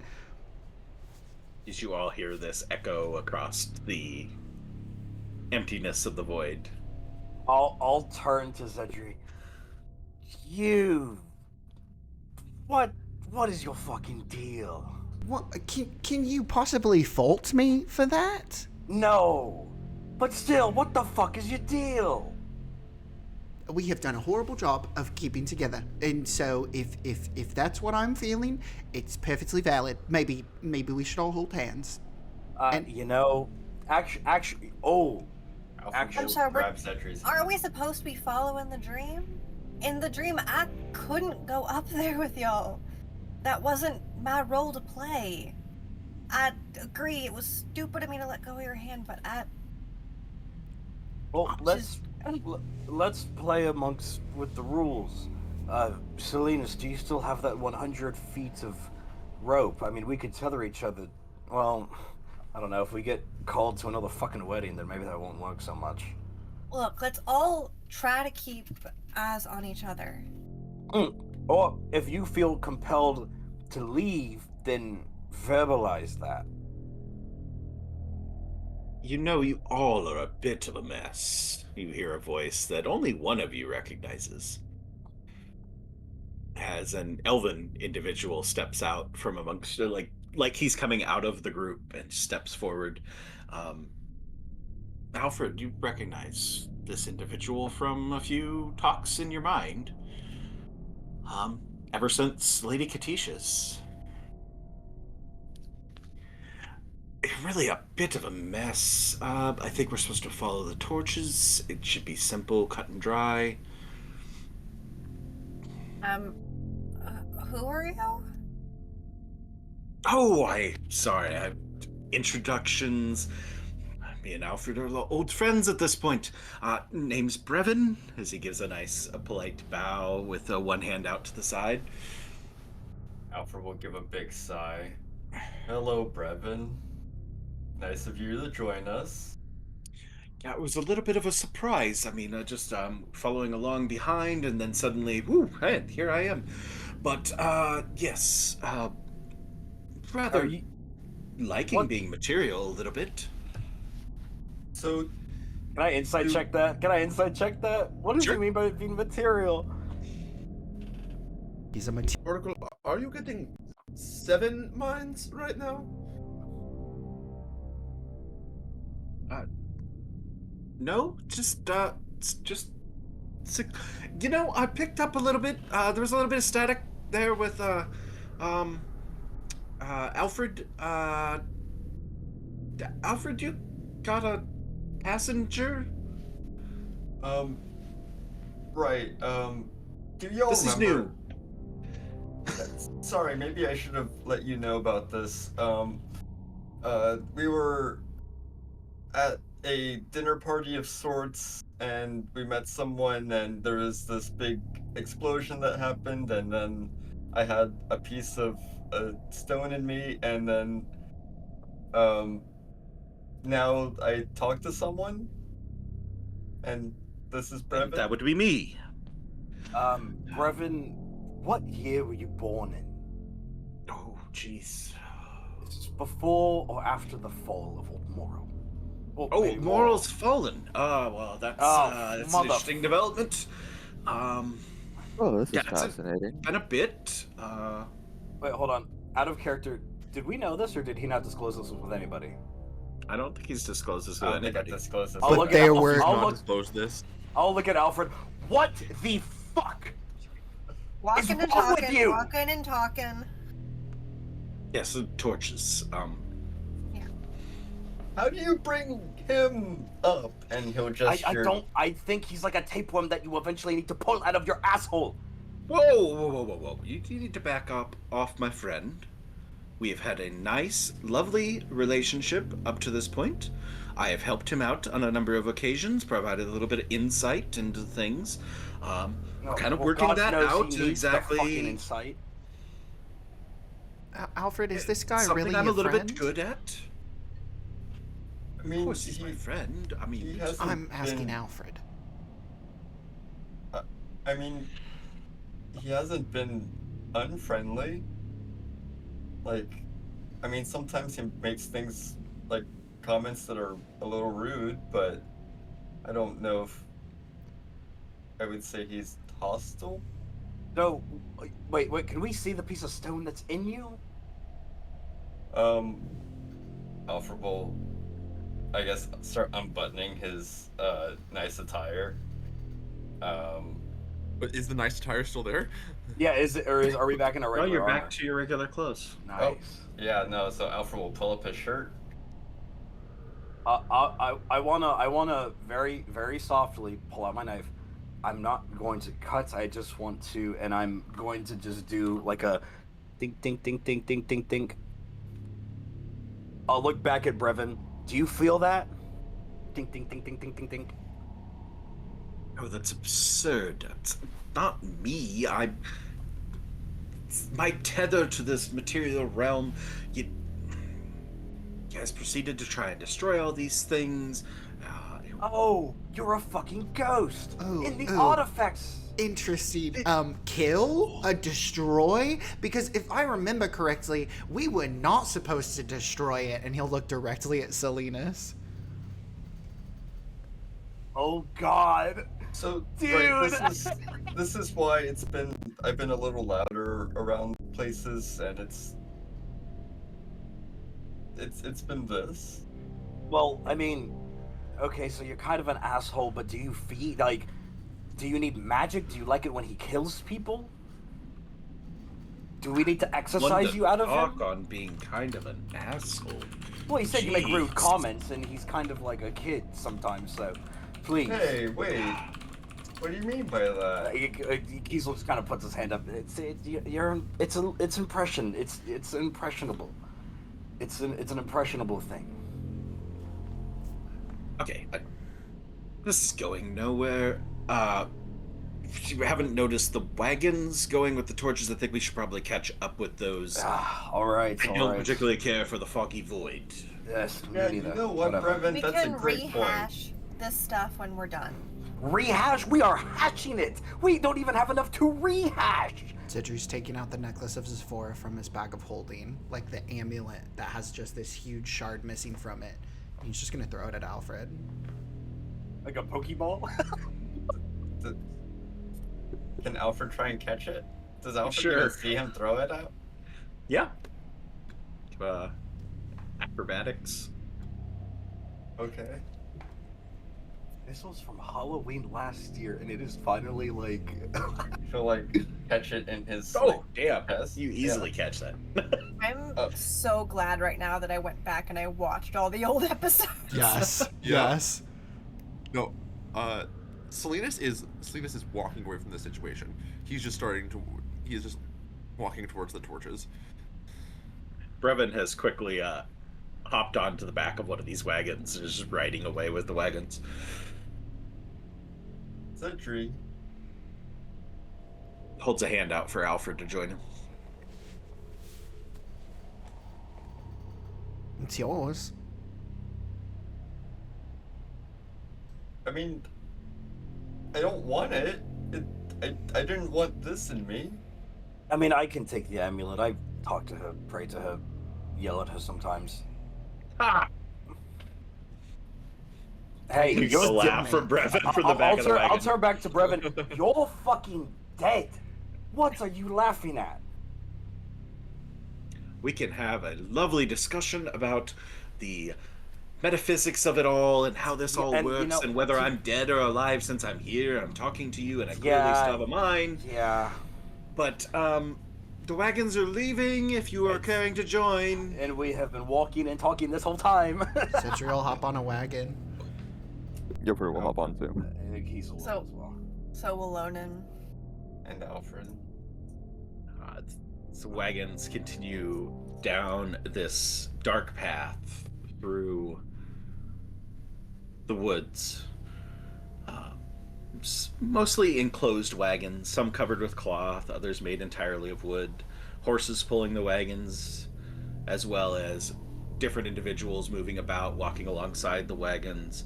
Very familiar sense, Salinas. Just a very familiar scene, a very comfortable scene to you. Something you've made this type of journey many times in your life. Torches being carried by various figures as they move along with the wagons, and a few are being carried on the wagons themselves. Observing the individuals walking around you, which all just kindly regard you with smiles as they welcome you into the caravan. Notice a few pointed ears, elven features, a few other satyrs, and notice that a few of those horses that you thought you noticed walking about are actually centaurs moving alongside instead of horses with riders.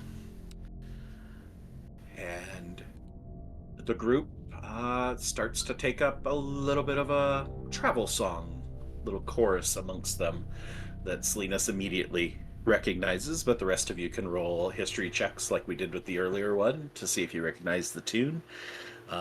Again, if you got proficiency with musical instruments, which I think is only Salinas, and Salinas already knows the tune, so you all can just roll regular rolls, I suppose. Ooh, Lonan.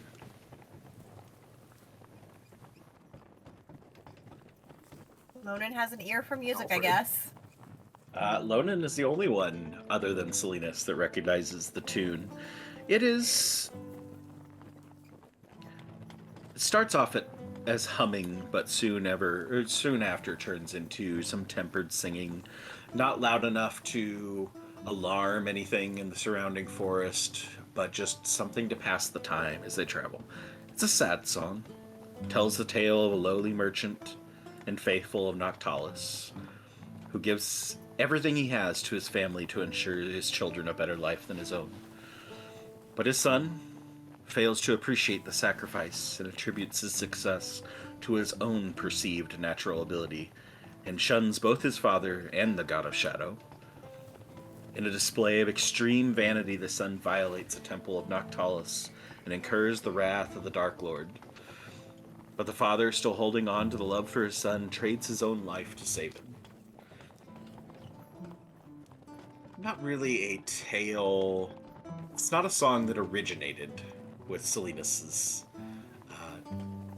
your people, Salinas, but something that was a catchy tune. It was picked up. It had a good story, good moral to it, and has been carried on as one of the travel songs of the Boreal Court caravan for years in the past.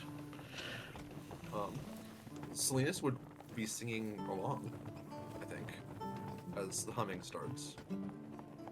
You know the tune as The Father's Trade. Lonan also recognizing the name of the tune and the general sound of it, not that you necessarily have ever played it or sang it, you just have heard it. Specifically because you are a follower of Noctalis. It is a very popular tune. She's also kind of humming along quietly. Way to go with it. Plus beating the 20 DC on that. Yeah. As this, hearing the tune, humming along, singing along, helps ease that level of anxiety that had been bubbling up increasingly in your mind, Salinas, as you feel at home. Jofridir, what are your surface thoughts? Hearing everybody kind of singing and humming, and kind of the, I guess, communion of feel of it all.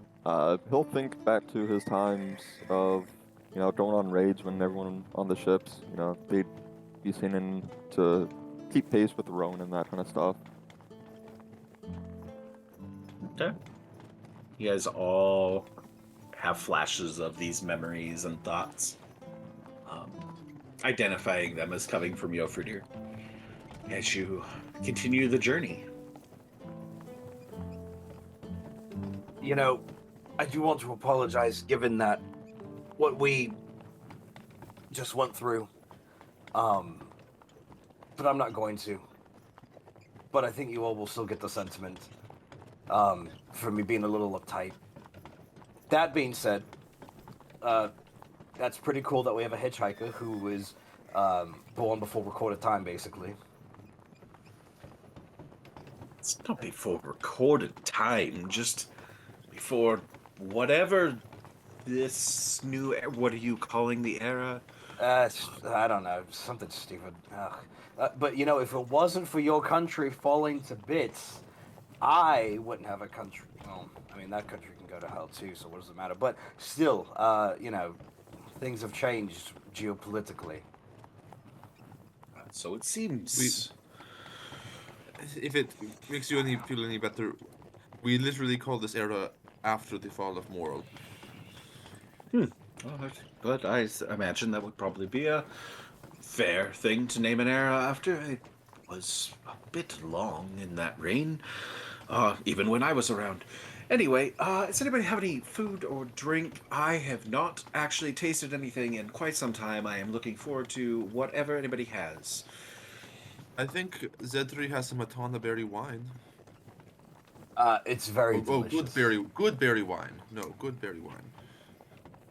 I'm sorry, but I don't have that magic available to me right now. And You Zitra's don't just have the deadpan bottle? looking at Brevin. Which, also, Brevin, I think One of the would be- people in the wagons hands back a piece of hardtack. Fuck's sake. Anything will do. Brevin, I think you'd also be mortified to know that humans aren't necessarily top dog these days. Not anymore, at least. That sounds great. Pointed ears. Yeah, I picked that up. I just thought I'd... Anyway, I'm going to climb in in this wagon. You guys feel free to continue riding on the outside. They look like some lovely people offering food. No, we'll see you around once we're out of here. Wait a minute. Ta-ta. Does he need to be with us, actually? Since he's... I don't want to fuck around and find out. Well, if he's part of Alfred, isn't he always around us? Unfortunately. Not a part of me. He's just with me. But his soul...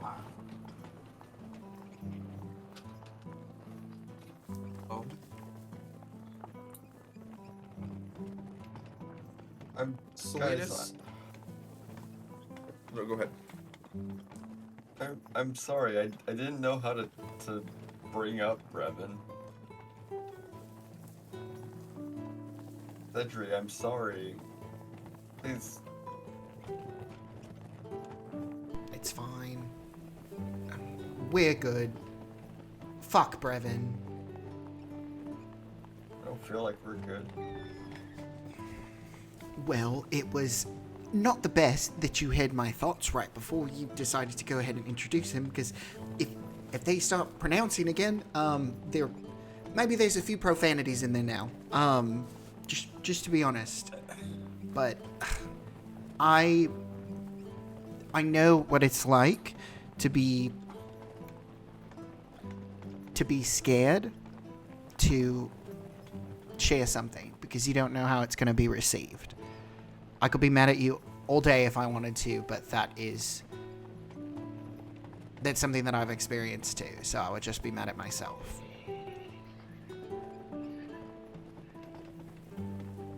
And what exactly does he share, like magical secrets, or does he just go, "Oh, everybody hates you," and tries to make you feel like shit? I mean, no, he doesn't do that. He just talks a little. Sometimes he knows a bit about certain things that were around. And since I have the shard in me, I feel like I've been a little bit more capable. Like, when you threw this at me and he'll shake the necklace, I don't know if I would have been able to catch that before I had this in me. You can't I know attribute. that doesn't make sense, but like, I feel like I'm able to like react faster. As long as there's no negative consequences, but I mean, you surely should get that looked out either surgically or maybe exercised. Lonan, what are your surface thoughts right now? Surface thoughts are she's thinking about when she was a little girl and when she and her brother were kind of on their trek away from when they were leaving Ishnar. And she's also thinking about like her parents and the few memories she has of them, of their home. But mostly just focused on the times where her and her brother would have ended up with a group like this in their kind of time seeking refuge. You guys are all having these thoughts flow into your heads. Your thoughts and discussion are disturbed by sound of a massive fireball exploding a wagon 2 wagons back from you. Roll initiative. Oh god. Initiative? Roll initiative. Okay. Well, that definitely changes what Salinas was about to do.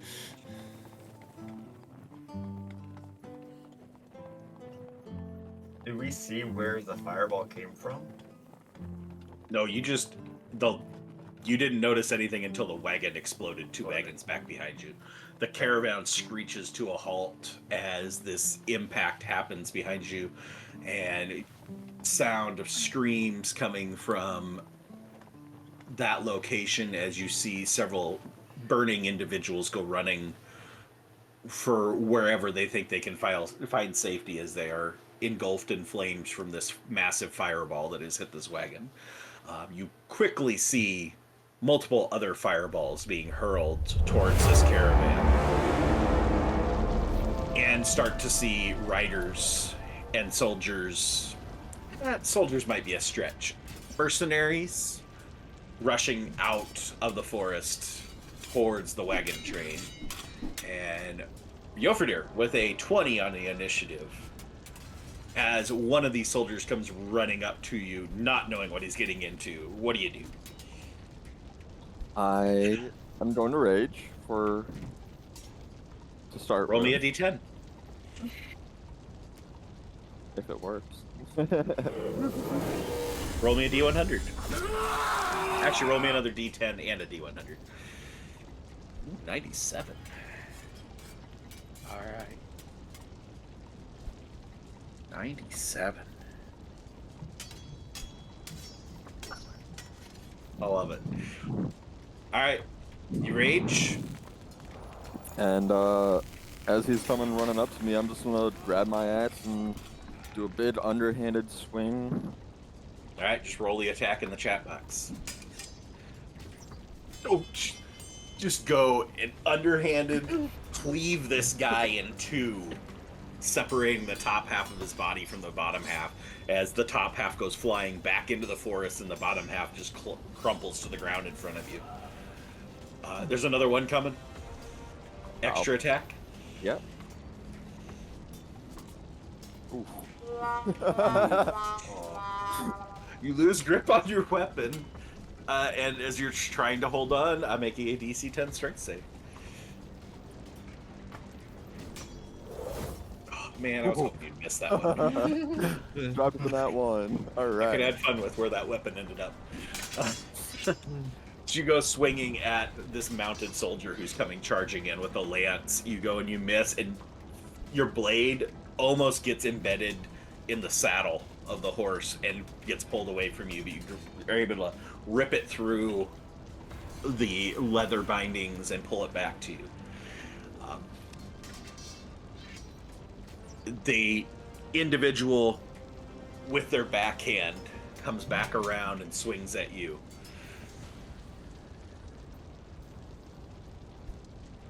For a 18 to hit. That hits. All right. So they deal 6 reduced to 3 slashing damage with a short sword, or with a scimitar going across. Sorry, 6 reduced to 3. All right, Salinas, next in the order. Watch this all happen, and seeing all these individuals that you've kind of come to accept as being almost family around you, running, screaming in terror. You see an individual off in the distance, a good 50, 60 feet away, charging towards you on horseback. Salinas vaults onto the top of this wagon that he's on, and just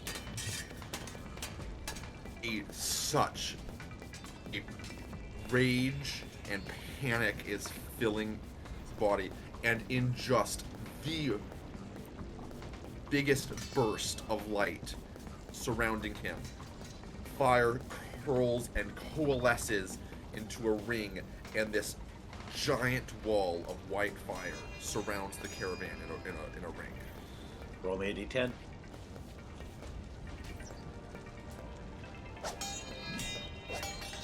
Not my family, you fuckers. Not again. Alright, as you make this wall of fire, are you separating off where they're coming from their intended target of the caravan? Is that what you're doing? Basically, the projecting the heat outwards, and then the safe side is in the ring inside of us. We'll go back to Yofrid for a second. The blood dripping out of your arm from where it was cut has a very odd consistency and smells of tomatoes. This is strange. Alright, Salinas, you go cast your wall of fire, creating this big separation and kind of basically creating a little bit of a channel for the wagons to continue through, and quickly notice that the people pick up on the lead and start the wagon train going again. As many people that have survived the one that got destroyed are attempting to get aboard, as an individual fires a crossbow bolt towards you from behind. Wildly missing. Unless it's, I was about to say, unless it's from inside the wall of fire, they have disadvantage on hit. Oh no, this is somebody that's on your side of the wall. People that charge through. So, yeah, he rolled a 2. He completely missed. So, all right, Kiesel. Is this scene familiar to Kiesel as it is to Salinas? Oh yes, Salinas and Kiesel. This is a very, very uncomfortable and bad memory scene to be involved in. Indeed. All right then. Are there any people scrambling? Like Yes, any there's civilians? people. Yeah, they're scrambling to try and get onto the few wagons that are not destroyed as they're starting to move away, trying to get down the road. Okay, and then where's our buddy Brennellum? Brevin? Brevin. He's in one of the wagons. The wagons are targets. Kiesel's gonna shout out to them that the wagons are targets, and then turn to my nearest mercenary and whack if I can. All right.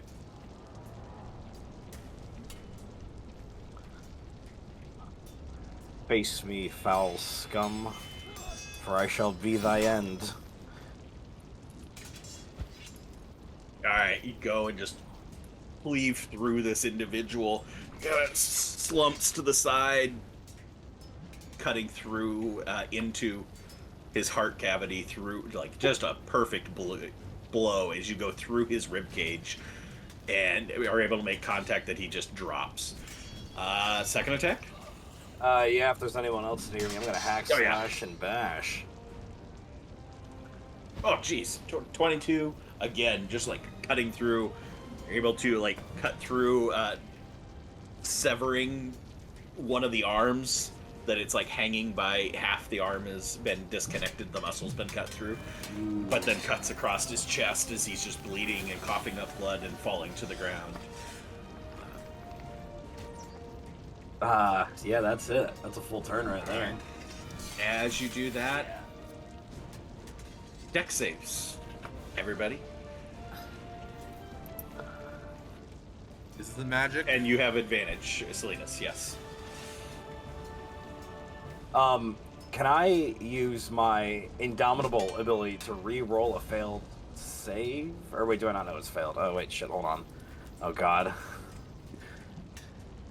I need to know if it fails or not. But I rolled a 9, so...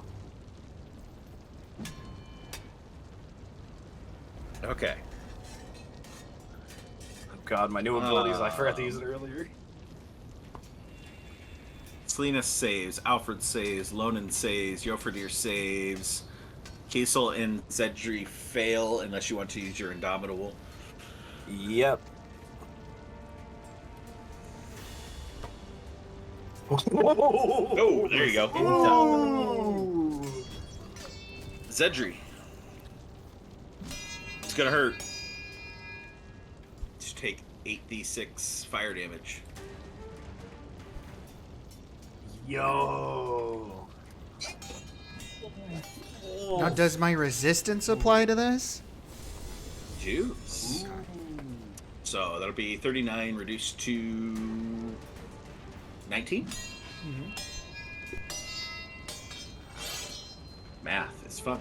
We all take 19, except. And then Alfred takes half of that, so Alfred will take 9. And the rest of you all take 19 as you dodge, but are still catch the after effects as the fire courses out. And Jofredir would also only take 9.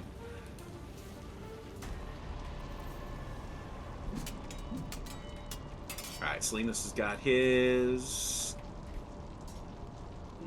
I got mine. Okay. Alfred got that. I think we're good. Alright, who's next in the initiative order here? That would be me. I Lonan. think. Yep. Alright. Lonan is going to... Is there anyone that's coming... Like, now that we're outside of the Ring of Fire, is there anyone coming towards us right now that... There is a rider coming towards you that had made it across before the Ring of Fire went up. Okay. She is going to grab her bow, notch an arrow, and let it fly towards that guy. Alright. Oh. Pinpoint hitting him dead center in the chest as he goes flying off the horse, dropping dead on the ground as the horse continues to run off into the woods. Is there anyone else that she can see? Yeah. see an individual running with a mace, chasing one of the burning individuals running into the woods. She's gonna use her second attack to do the same thing. All right. 17 hits. All right. Guys. Again, put this one, you put through the individual's neck, and they drop, clutching at their neck. Presumably, they aren't going to make it.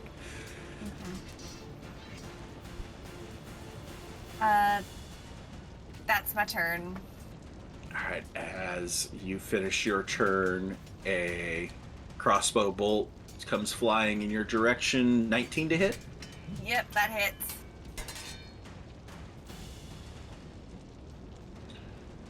It's 5 points of piercing damage. Oof. I got you. Alfred.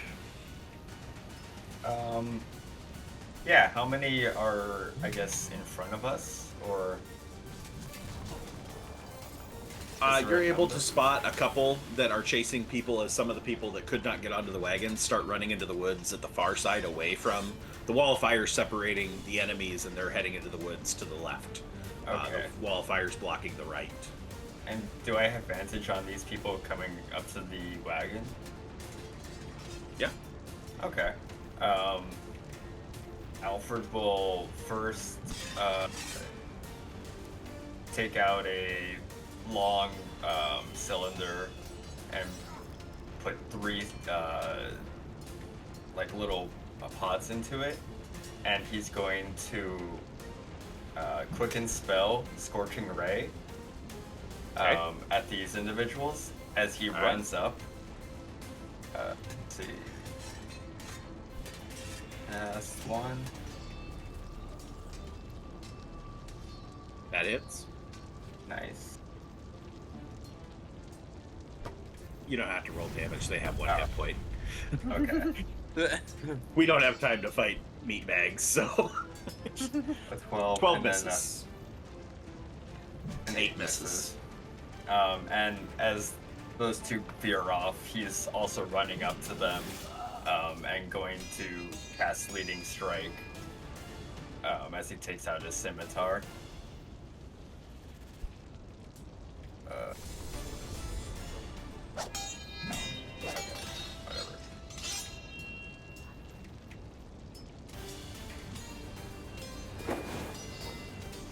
Misses.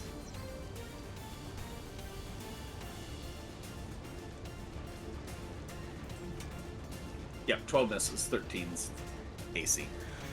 Alright, as you chasing these individuals down, I need everybody to make con saves. Oh, I just used my out earlier. Advantage? Yes. No, not on this.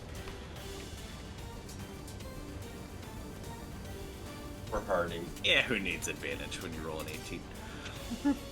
Yeah. Zedri is the only one who does not meet the AC. Man, Zedri, the saves are not in your favor tonight. Another fireball blasts another one of the wagons.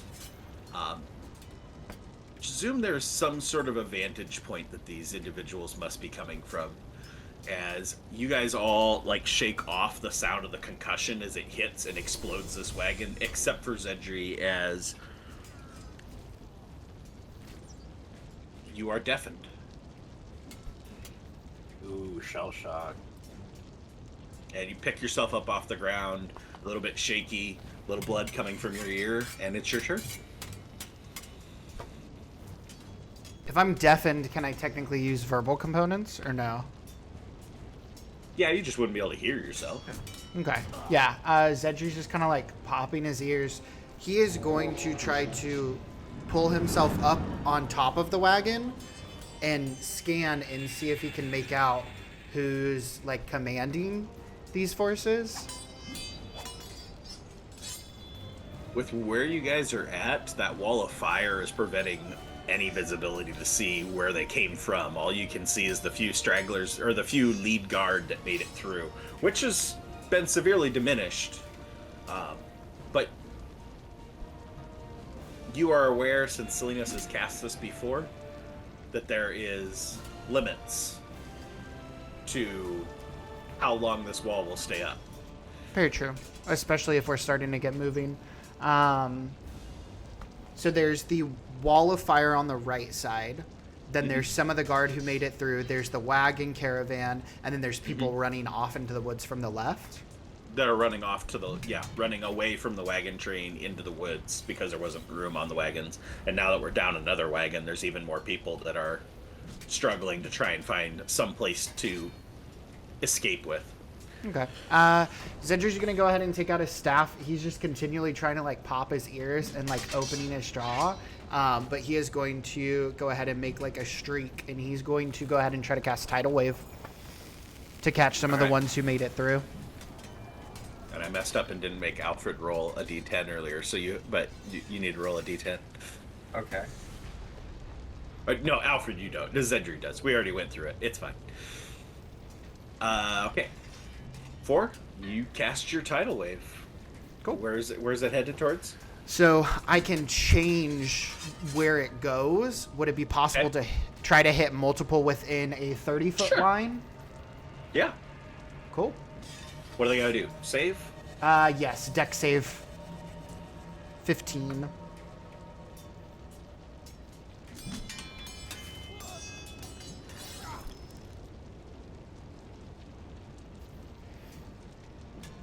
One succeeds, one fails. Perfect. She Then catched you. one will go ahead and take that, and the other will take 12. So it kills him anyway. yeah.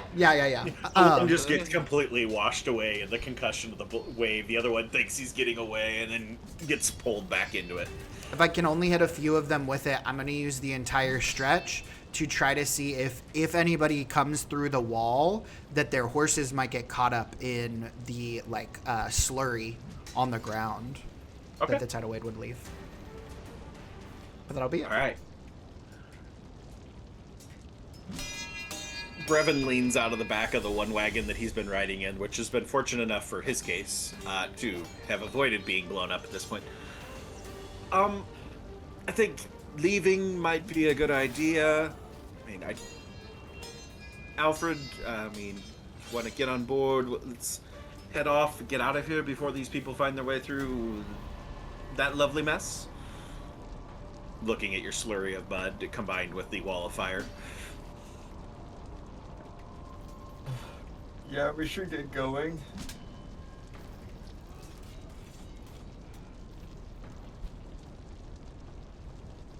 Who goes along and who doesn't? We stay together. Going where? Continuing with where the wagons are running to. Come on, let's stick with the wagons. Yeah. You know, Salinas is perched on top of a wagon, arms blazing with fire right now. Yes, Lonan is also still on the wagon. Okay.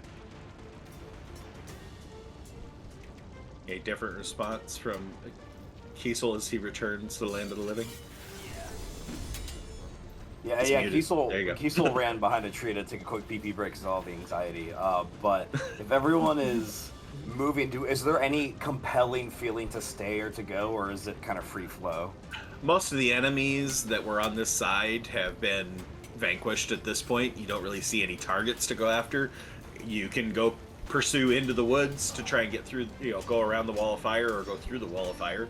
I'm keeping with the homies. I'd rather not get singed, real or fake fire. All right. As you board the wagons, keeping an eye out for any enemies, you quickly leave behind the light of the fire, but still every so often watching fireballs hit the forest around you. Luckily, none hitting the wagon. As you get roughly about a half a mile further up the path,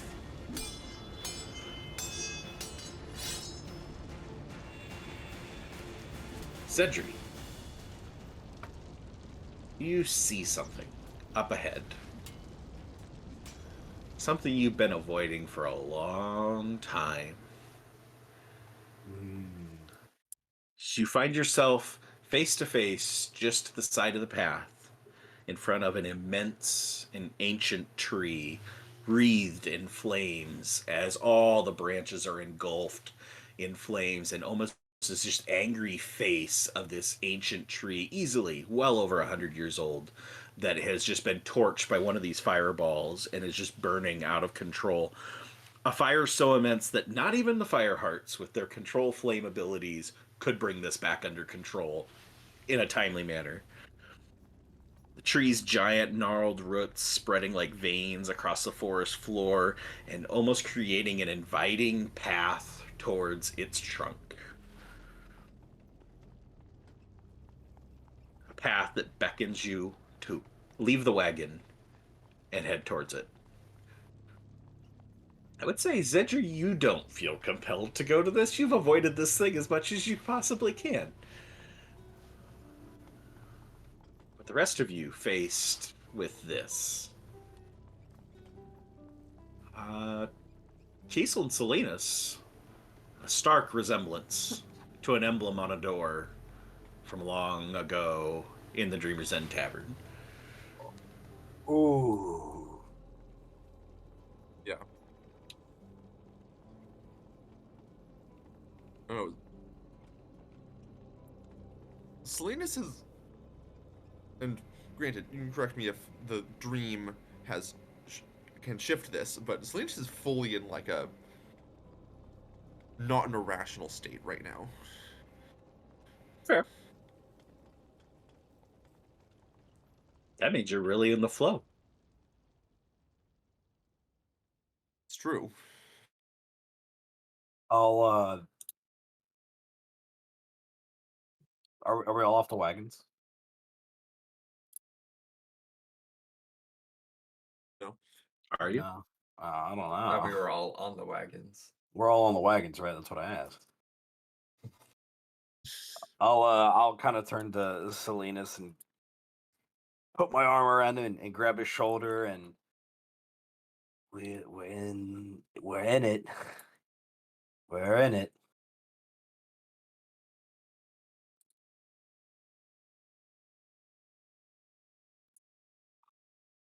I don't know how much longer I can hold this, and I can cast the second one, but It just breathe, Oh. just breathe, just breathe. So many people are dead, Kiesel. There's so many. I couldn't save them.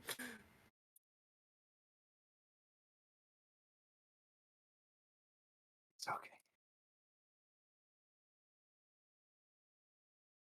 Cedric, what are your surface thoughts right now?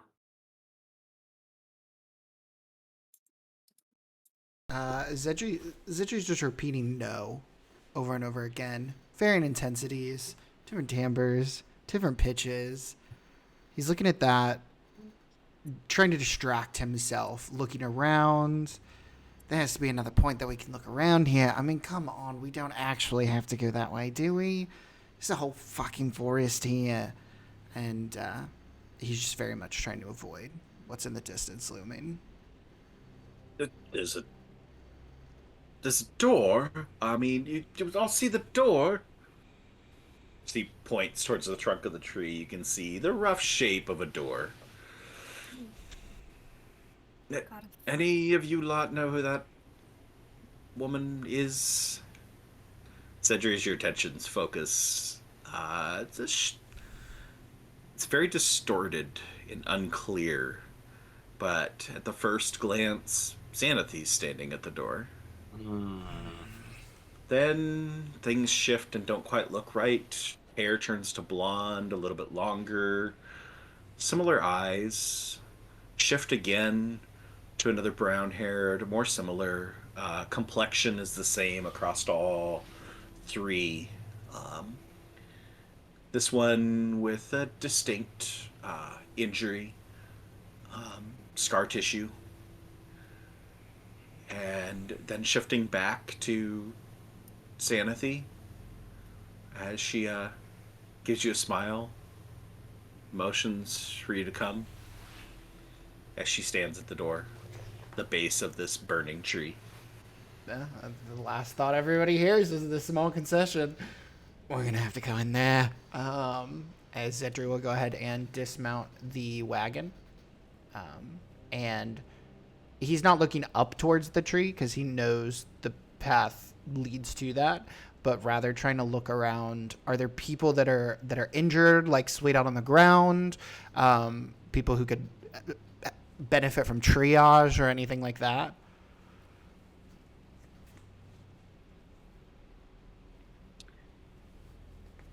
Don't see anybody else other than you and your party. And Brevin. And Brevin. Fucking Brevin. Zedri will look towards all of the others. Yeah, okay, sure. Let's go ahead and do it. I'm sure everybody else is super inclined to head towards the burning tree in the distance. Alfred, what's your surface thoughts? Shit. It's fair.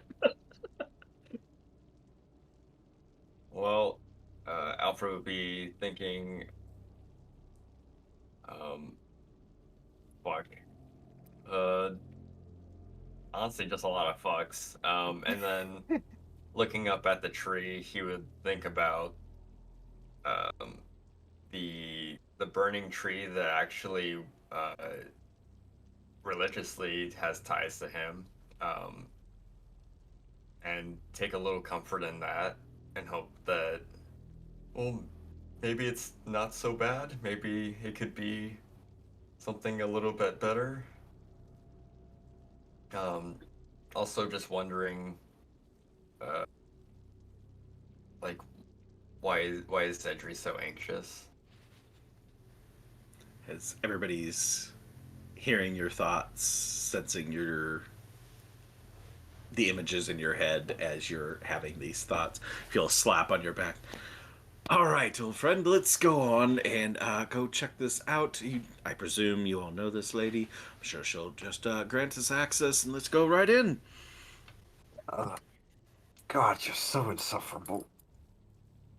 Hey, by the way, are you like a mage or a sorcerer or warlock? Do you have any other talents besides being snarky and dead? Back in my living days, could call me a priest, cleric. Had a little bit of change in occupations before I ended up in this lovely state. That bitch wasn't a pleasant woman. Done me wrong, we'll put it that way. But anyway, should her hand be glowing like that? As you're seeing, Xanathe is putting her hand on the center of the door, and her hand is burning red hot as the flames are going up across this tree.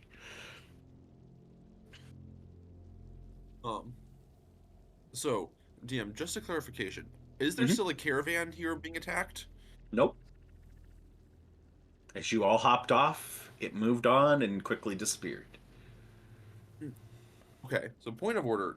Salinas didn't get off the wagon. Then you continued to ride along the wagon as everybody else got off. So, Oh no! unless someone intervened, I think Salinas stayed on.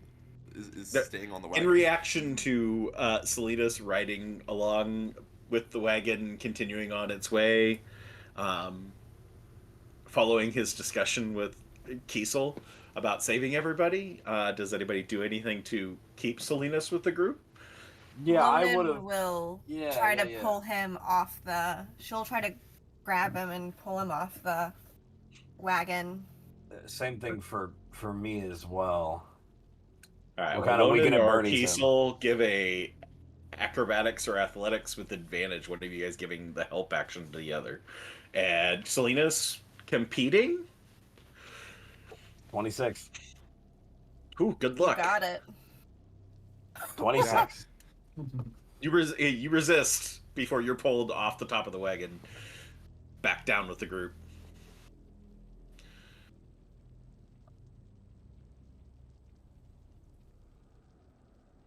Yeah, any response? Zedri's walking up to the tree. If you We're What are you doing? We're sticking together. We have to keep with the What about flow. them? We have to keep with the flow. Remember, Salinas, we can't say it, but we're here. Follow the river. Follow the path. Even if it terrifies you. It's a tree. Oh. What's this tree?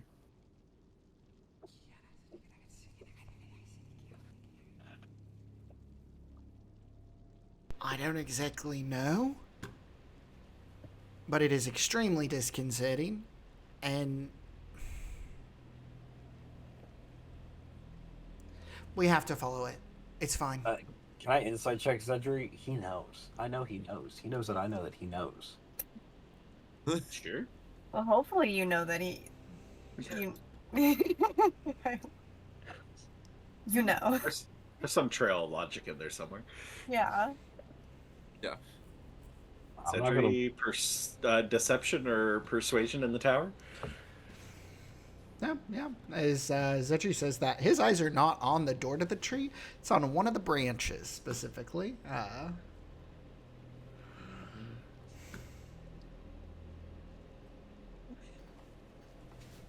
Alright, Kiesel's insight wins. 21 against the 19. Some good rolls. I just want to lean over to Zedri. Whatever it is, it's going to be okay. It's the last time I had an interaction with the tree. It didn't exactly go well, so don't have a great... So, sorry, second question. Do we also see the figure? Yes. Is it... Is that Siana?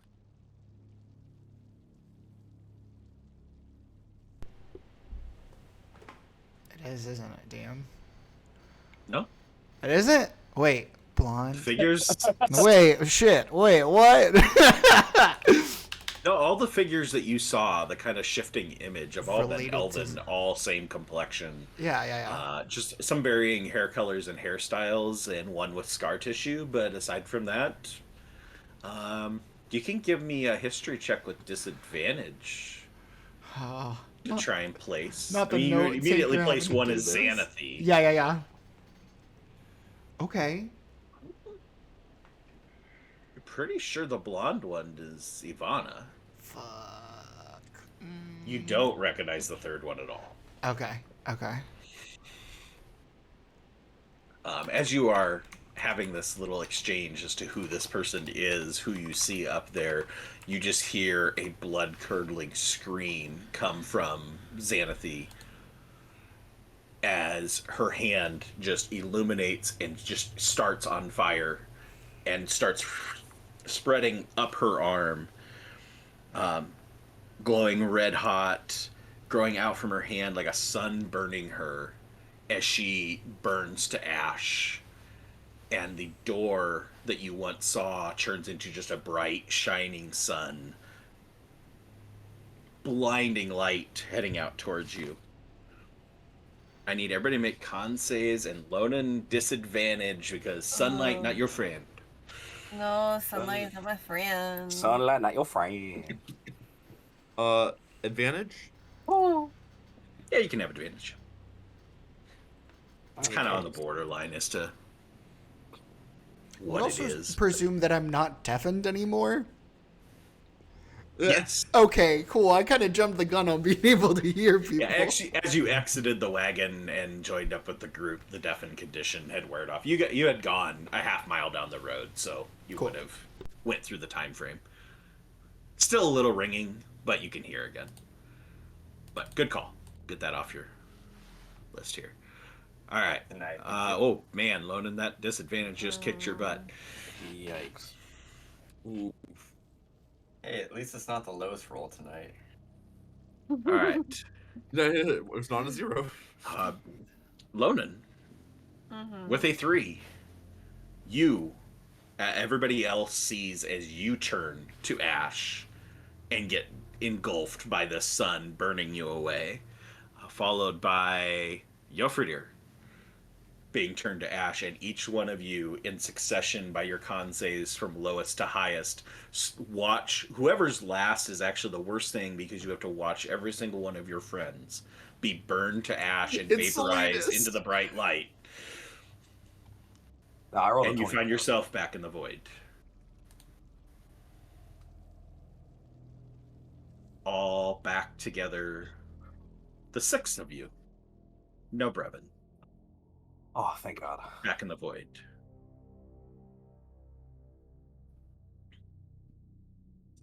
Selena just falls over and curls up. Ooh. Oh, all right, that one. It's a little bit more esoteric. Sidri falls the same way. As Salinas.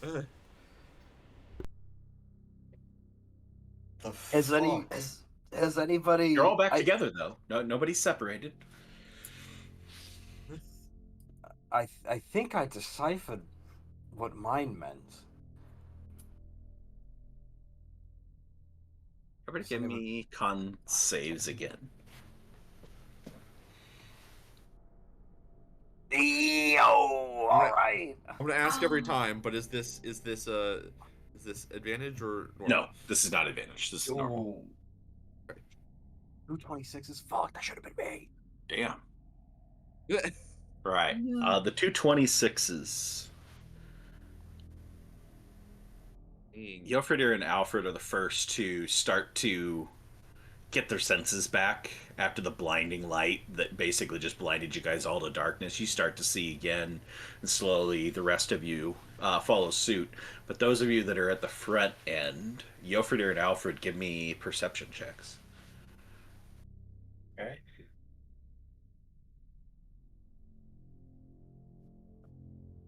Damn. That's some good rolls tonight. Oh, that was a 20. It was So, almost a 20. It So was close. so close. robbed. All right, Jofridir with the 23. Start to notice you're not. The void quickly gives way to not being the void. You're surrounded by tables, as far as you can see. Tables stacked with books. With the 23, some form of library. Not familiar to you in any way. It's very dark. All you can see is a few candles lit, providing a very minimal amount of light to this massive library surrounding you. I'm not sure what you all see, but I believe we're in a library now. A familiar-looking library to those who remember. No, Or just a library. Oh, just library. Okay. just a room full of tables with books and candles. Looking around, you see that the tables are almost endless as they extend out in every direction. No walls to be seen, nor are there supports of any sort for a ceiling. Above you, you actually see black sky dotted with stars and wisps of purple clouds. But you all get your senses back and come to gain your composure. You all observe this scene. What do you do? Can Lonan go to the nearest table and the nearest book and see what the title of it is? All right, say that again. Can Lonan go to the nearest table, pick up a book, and see what the title of the book is? As you pick up the book, it turns to ashes in your hand. Oh god. Give me perception checks, everybody. Receiving.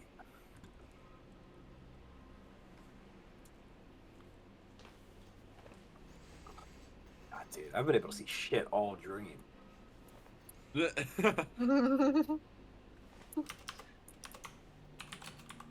Lonan with the 22. Hear the sound of a baby crying. Just constant cries coming from somewhere off beyond the tables you can see in your immediate vicinity. Lonan's gonna try and start following it. Do you say anything to anybody else? Yeah, no, she'll be like, I can hear a baby crying. It's hard to pinpoint. I think it's, and she's gonna point in whichever direction she thinks she hears it coming from more directly. She points out the sound. It's much like the sound of the music from earlier. You all start to pick up the sound of the baby crying. That for whatever reason, Sirenscape does not have the sound of a baby crying anywhere in their sound sets. It's very disappointing. Sirenscape. Gotta get with that. So anyway, investigation checks from everybody as you pick up the sound and start to try and pinpoint.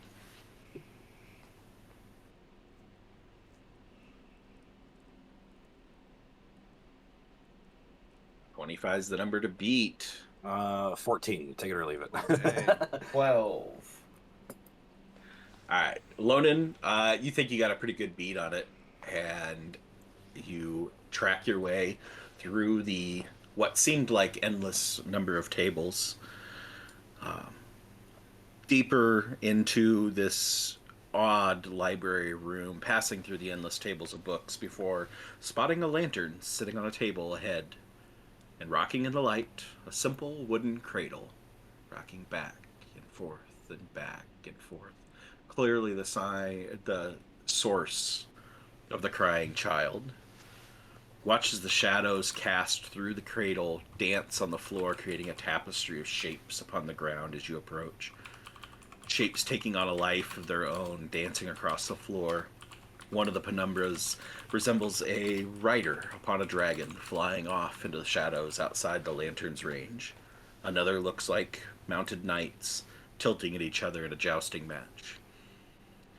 As you shake these shadowy images from your mind, refocus your vision on the area within the lantern's reach. For a split second, you swear you see an old woman rocking in a chair off to the side, knitting a spidery web. But when you glance back to that spot, there's nothing there. Stepping closer to the cradle, you see on a green blanket a small infant satyr, red-faced, tears streaking down his cheeks as he continues to scream out for someone to calm him. And out of the shadows, on the opposite side of this cradle, steps a beautiful human woman. Long, flowing red hair, golden bronze skin that almost glows in the lantern light. Her sad, yellow eyes downcast at the crying child as she approaches the cradle and hums a soft lullaby. Behind her, a stark darkness, as if she's blocking or absorbing the light around her. The woman continues her soft lullaby as she bends over the cradle before placing a finger to her fiery orange lips to shush the child. "Hush, my little one." As she says this, all the lights around you are extinguished. All you can see is her, and the cradle as her skin radiates light. She takes the same finger,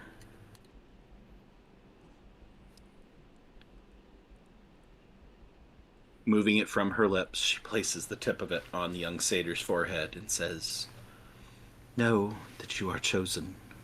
I will come to you at your lowest and raise you up to be my champion. Know this and be calm. Know this and be brave." She utters these words, the skin of the satyr begin to glow like the woman's, only with a slightly dimmer radiance. She looks up, first time looking at all of you, and says, "Now go," as you are shunted back to the void. Ooh.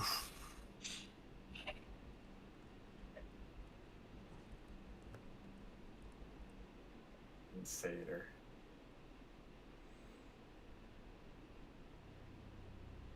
That was Aurora, wasn't That was Yes, that was fucking Aurora. Aurora. That was you. That babe was that baby. You're You're a champion of Aurora? I thought that came after you made a deal. You were much older, though. Yes, but that. Yeah, does that resemble the woman I've spoke to previously? For the most part, you've more so spoke through mediums, the elementals. Sure. Very but rarely getting more an the immediate, but no, your religion first checks would get you that yes, you would recognize this as being Aurora. Yeah, more my question. I know it was through the Scions or whatever, but like the very first time when the deal was struck. Mm-hmm. Everybody give me perception Yes. checks. You can go ahead and continue role playing as you roll. That. Oh, that's. Haven't seen her in 2 odd years. Oof. Alfred, you spot a soft light off in the distance of the void.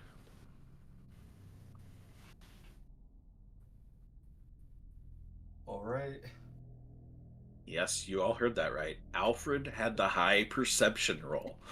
I know, I'm Is that possible. funny that I was surprised you didn't address me. It had to happen eventually. It did. I'm still on the bottom of the fucking totem pole with these, dude. I haven't rolled above like an 11.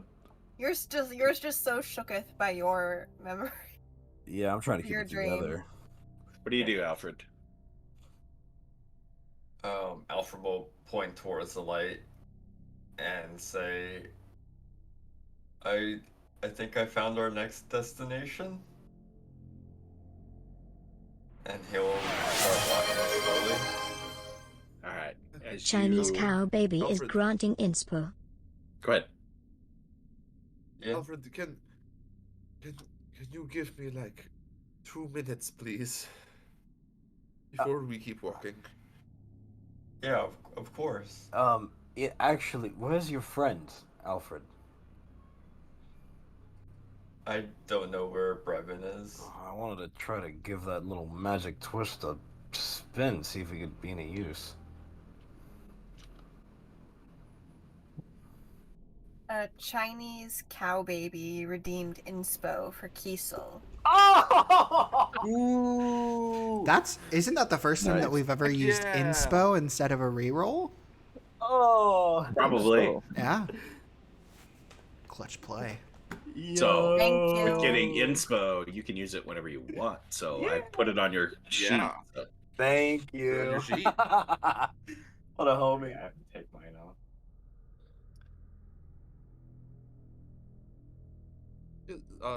Zeus is gonna just. There's nothing to lean against. He'll just kind of stand there and put his hand over his face, and just have just the smallest emotional breakdown he can in the situation.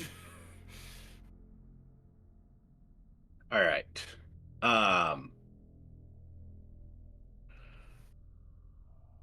With where we're at,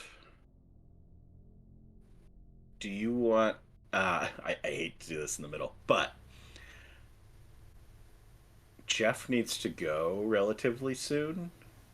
which I hate to say because I don't like leaving these, especially in moments like this. Do we want to continue this in next week's session? Or do we want to continue without Jeff? And that's entirely up to you guys. No Jeff, no Is game. anyone going to be absent next session? Not the 13th, but the 20th. Yeah, and I'll be here as long as it takes next week. I ain't tripping about that. I'm just DD for a couple people tonight, and they're like, "Hey, where are you at?" I'm like, "Give me a minute." Yeah. He hadn't said he was DD. I was probably gonna, be a little bit more dickish towards him about, scheduling. But you can't hold up the DD. You gotta respect the DD. Is everybody going to be able to stay next week for as long as it takes? I Yeah. would say we are. I am cool with you guys continuing on. I don't want to hold it up just because of me, because obviously that was If probably we poor hit- playing on my end. We're probably at a. I mean, we're in the void, so we're at a. It's a decent stopping point. Given the amount of content we've gotten through versus the amount of content there is, trying to persevere and make it through the whole thing tonight when we have this situation, I would probably suggest, if everybody's cool with it, we do come back and finish it next week. Yeah. All right. How I'm fine much? with that. How much more content do we think we have? Who hasn't had Of their the 4,000 total trauma pages brought that up? I had prepared, you're halfway. That doesn't necessarily mean you're halfway. That's like page-wise. That's not actual time-wise. Yeah. Because the wedding took a long time to get through because that has a lot of role-play elements that not so much of the other ones do. You know, you have a little bit more scenes that are like the Cradle Aurora scene, which was just pretty much exposition from my end. So, I don't know roughly how long that's going to take. Originally, I had this lovely plan of where I was going to time all this stuff and cut and stuff like that, and then I decided I liked all the content too much. I didn't want to get rid of it. So, I think it would logically not be a bad idea to just go ahead and say that this is a good place to segue. As long as everybody comes back with all the same emotions that they had this week. Cause, Oh. That's gonna be got hard to plenty of recapture. emotions. I'll admit that. Go back and watch the Yeah. VOD right beforehand and relive it. It'd be like extra D&D. We have 1, 2, 3, 4, 5, 6, 7, 8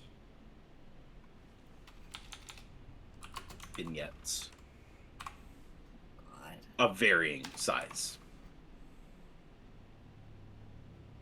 Yeah, I'm gonna have to go through this episode when it's posted and get some more comprehensive notes down. That was a lot. Yeah. Yeah, I haven't Yeah. written Alright. anything down since So am we I said it was the hearing 14th a- day of Fergamon. What? I mean, Based I- big brain, based knowledge retention. I have just been so... It's been hard to take notes because like so much is happening. yeah, I mean, my vote is always to keep going, but I will definitely accept we need to stop. I But think I- especially with it being, for me, it's midnight. Yeah, we're already an Um, hour and a half past usual stop time, and Yeah. obviously we Yeah. all had talked about it beforehand that this was going to be a longer session, but we're still quite a ways from the end. I think it would logically make sense to continue if everybody's on board with that. Yeah. All opposed, say nay. All right, hearing no Totally nays, makes we sense. will say that is. That will be the conclusion of tonight's session. This is hopefully not been all just trauma, but has been fun. Oh yeah, It's been a time. no, I've been on the edge of my seat the entire time. Mm-hmm. Like, my It's been heart, so good. like I think I posted earlier that my heart was beating really fast, and it's like luckily it's calmed down since then, but still I've been like, oh my god. My, Before no- next session, we just got to play some sad music to get in the mood. Yeah. my notes document for this game is officially over 100 pages now because of this session. So Whoa! Ooh. That's impressive. This session has the most notes for one session we've had in a long Yeah. time, 1, maybe 2, ever. two and a Been one of half the longer pages right sessions in a now. while. Meanwhile... Yeah, I'm at almost my third page. Yeah.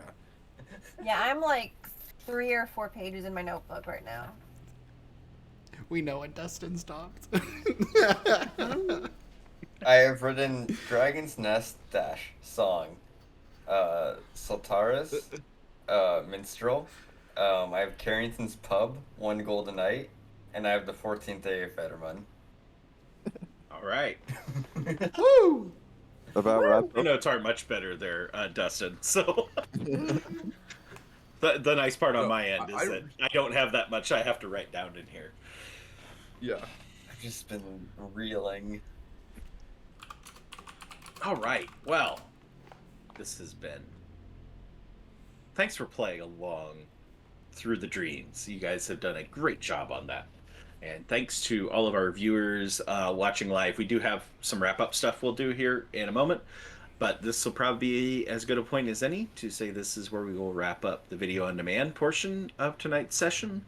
So those of you out there watching on demand, definitely come back.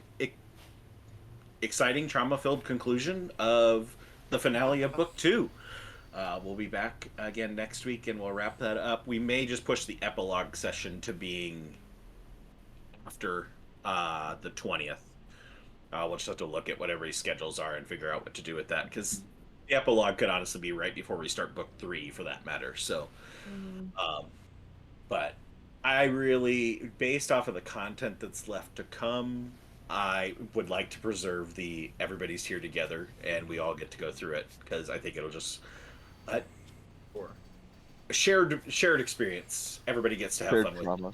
with that too. But Learning so again, many thanks to the secrets. people watching on demand. Come watch live. Come join the Discord. Come influence the stream. Thank you to Chinese Cow Baby for Thank you. interaction tonight. Shout out. To Yeah. the Thanks for sticking around illustrious so long. Infernus of Marshall on Mars, and Exalted Platypus for keeping us on point as to where Cybil is. The most important character. Sleeping. Most sessions. Snoozing. But goodbye on demand, folks. Bye.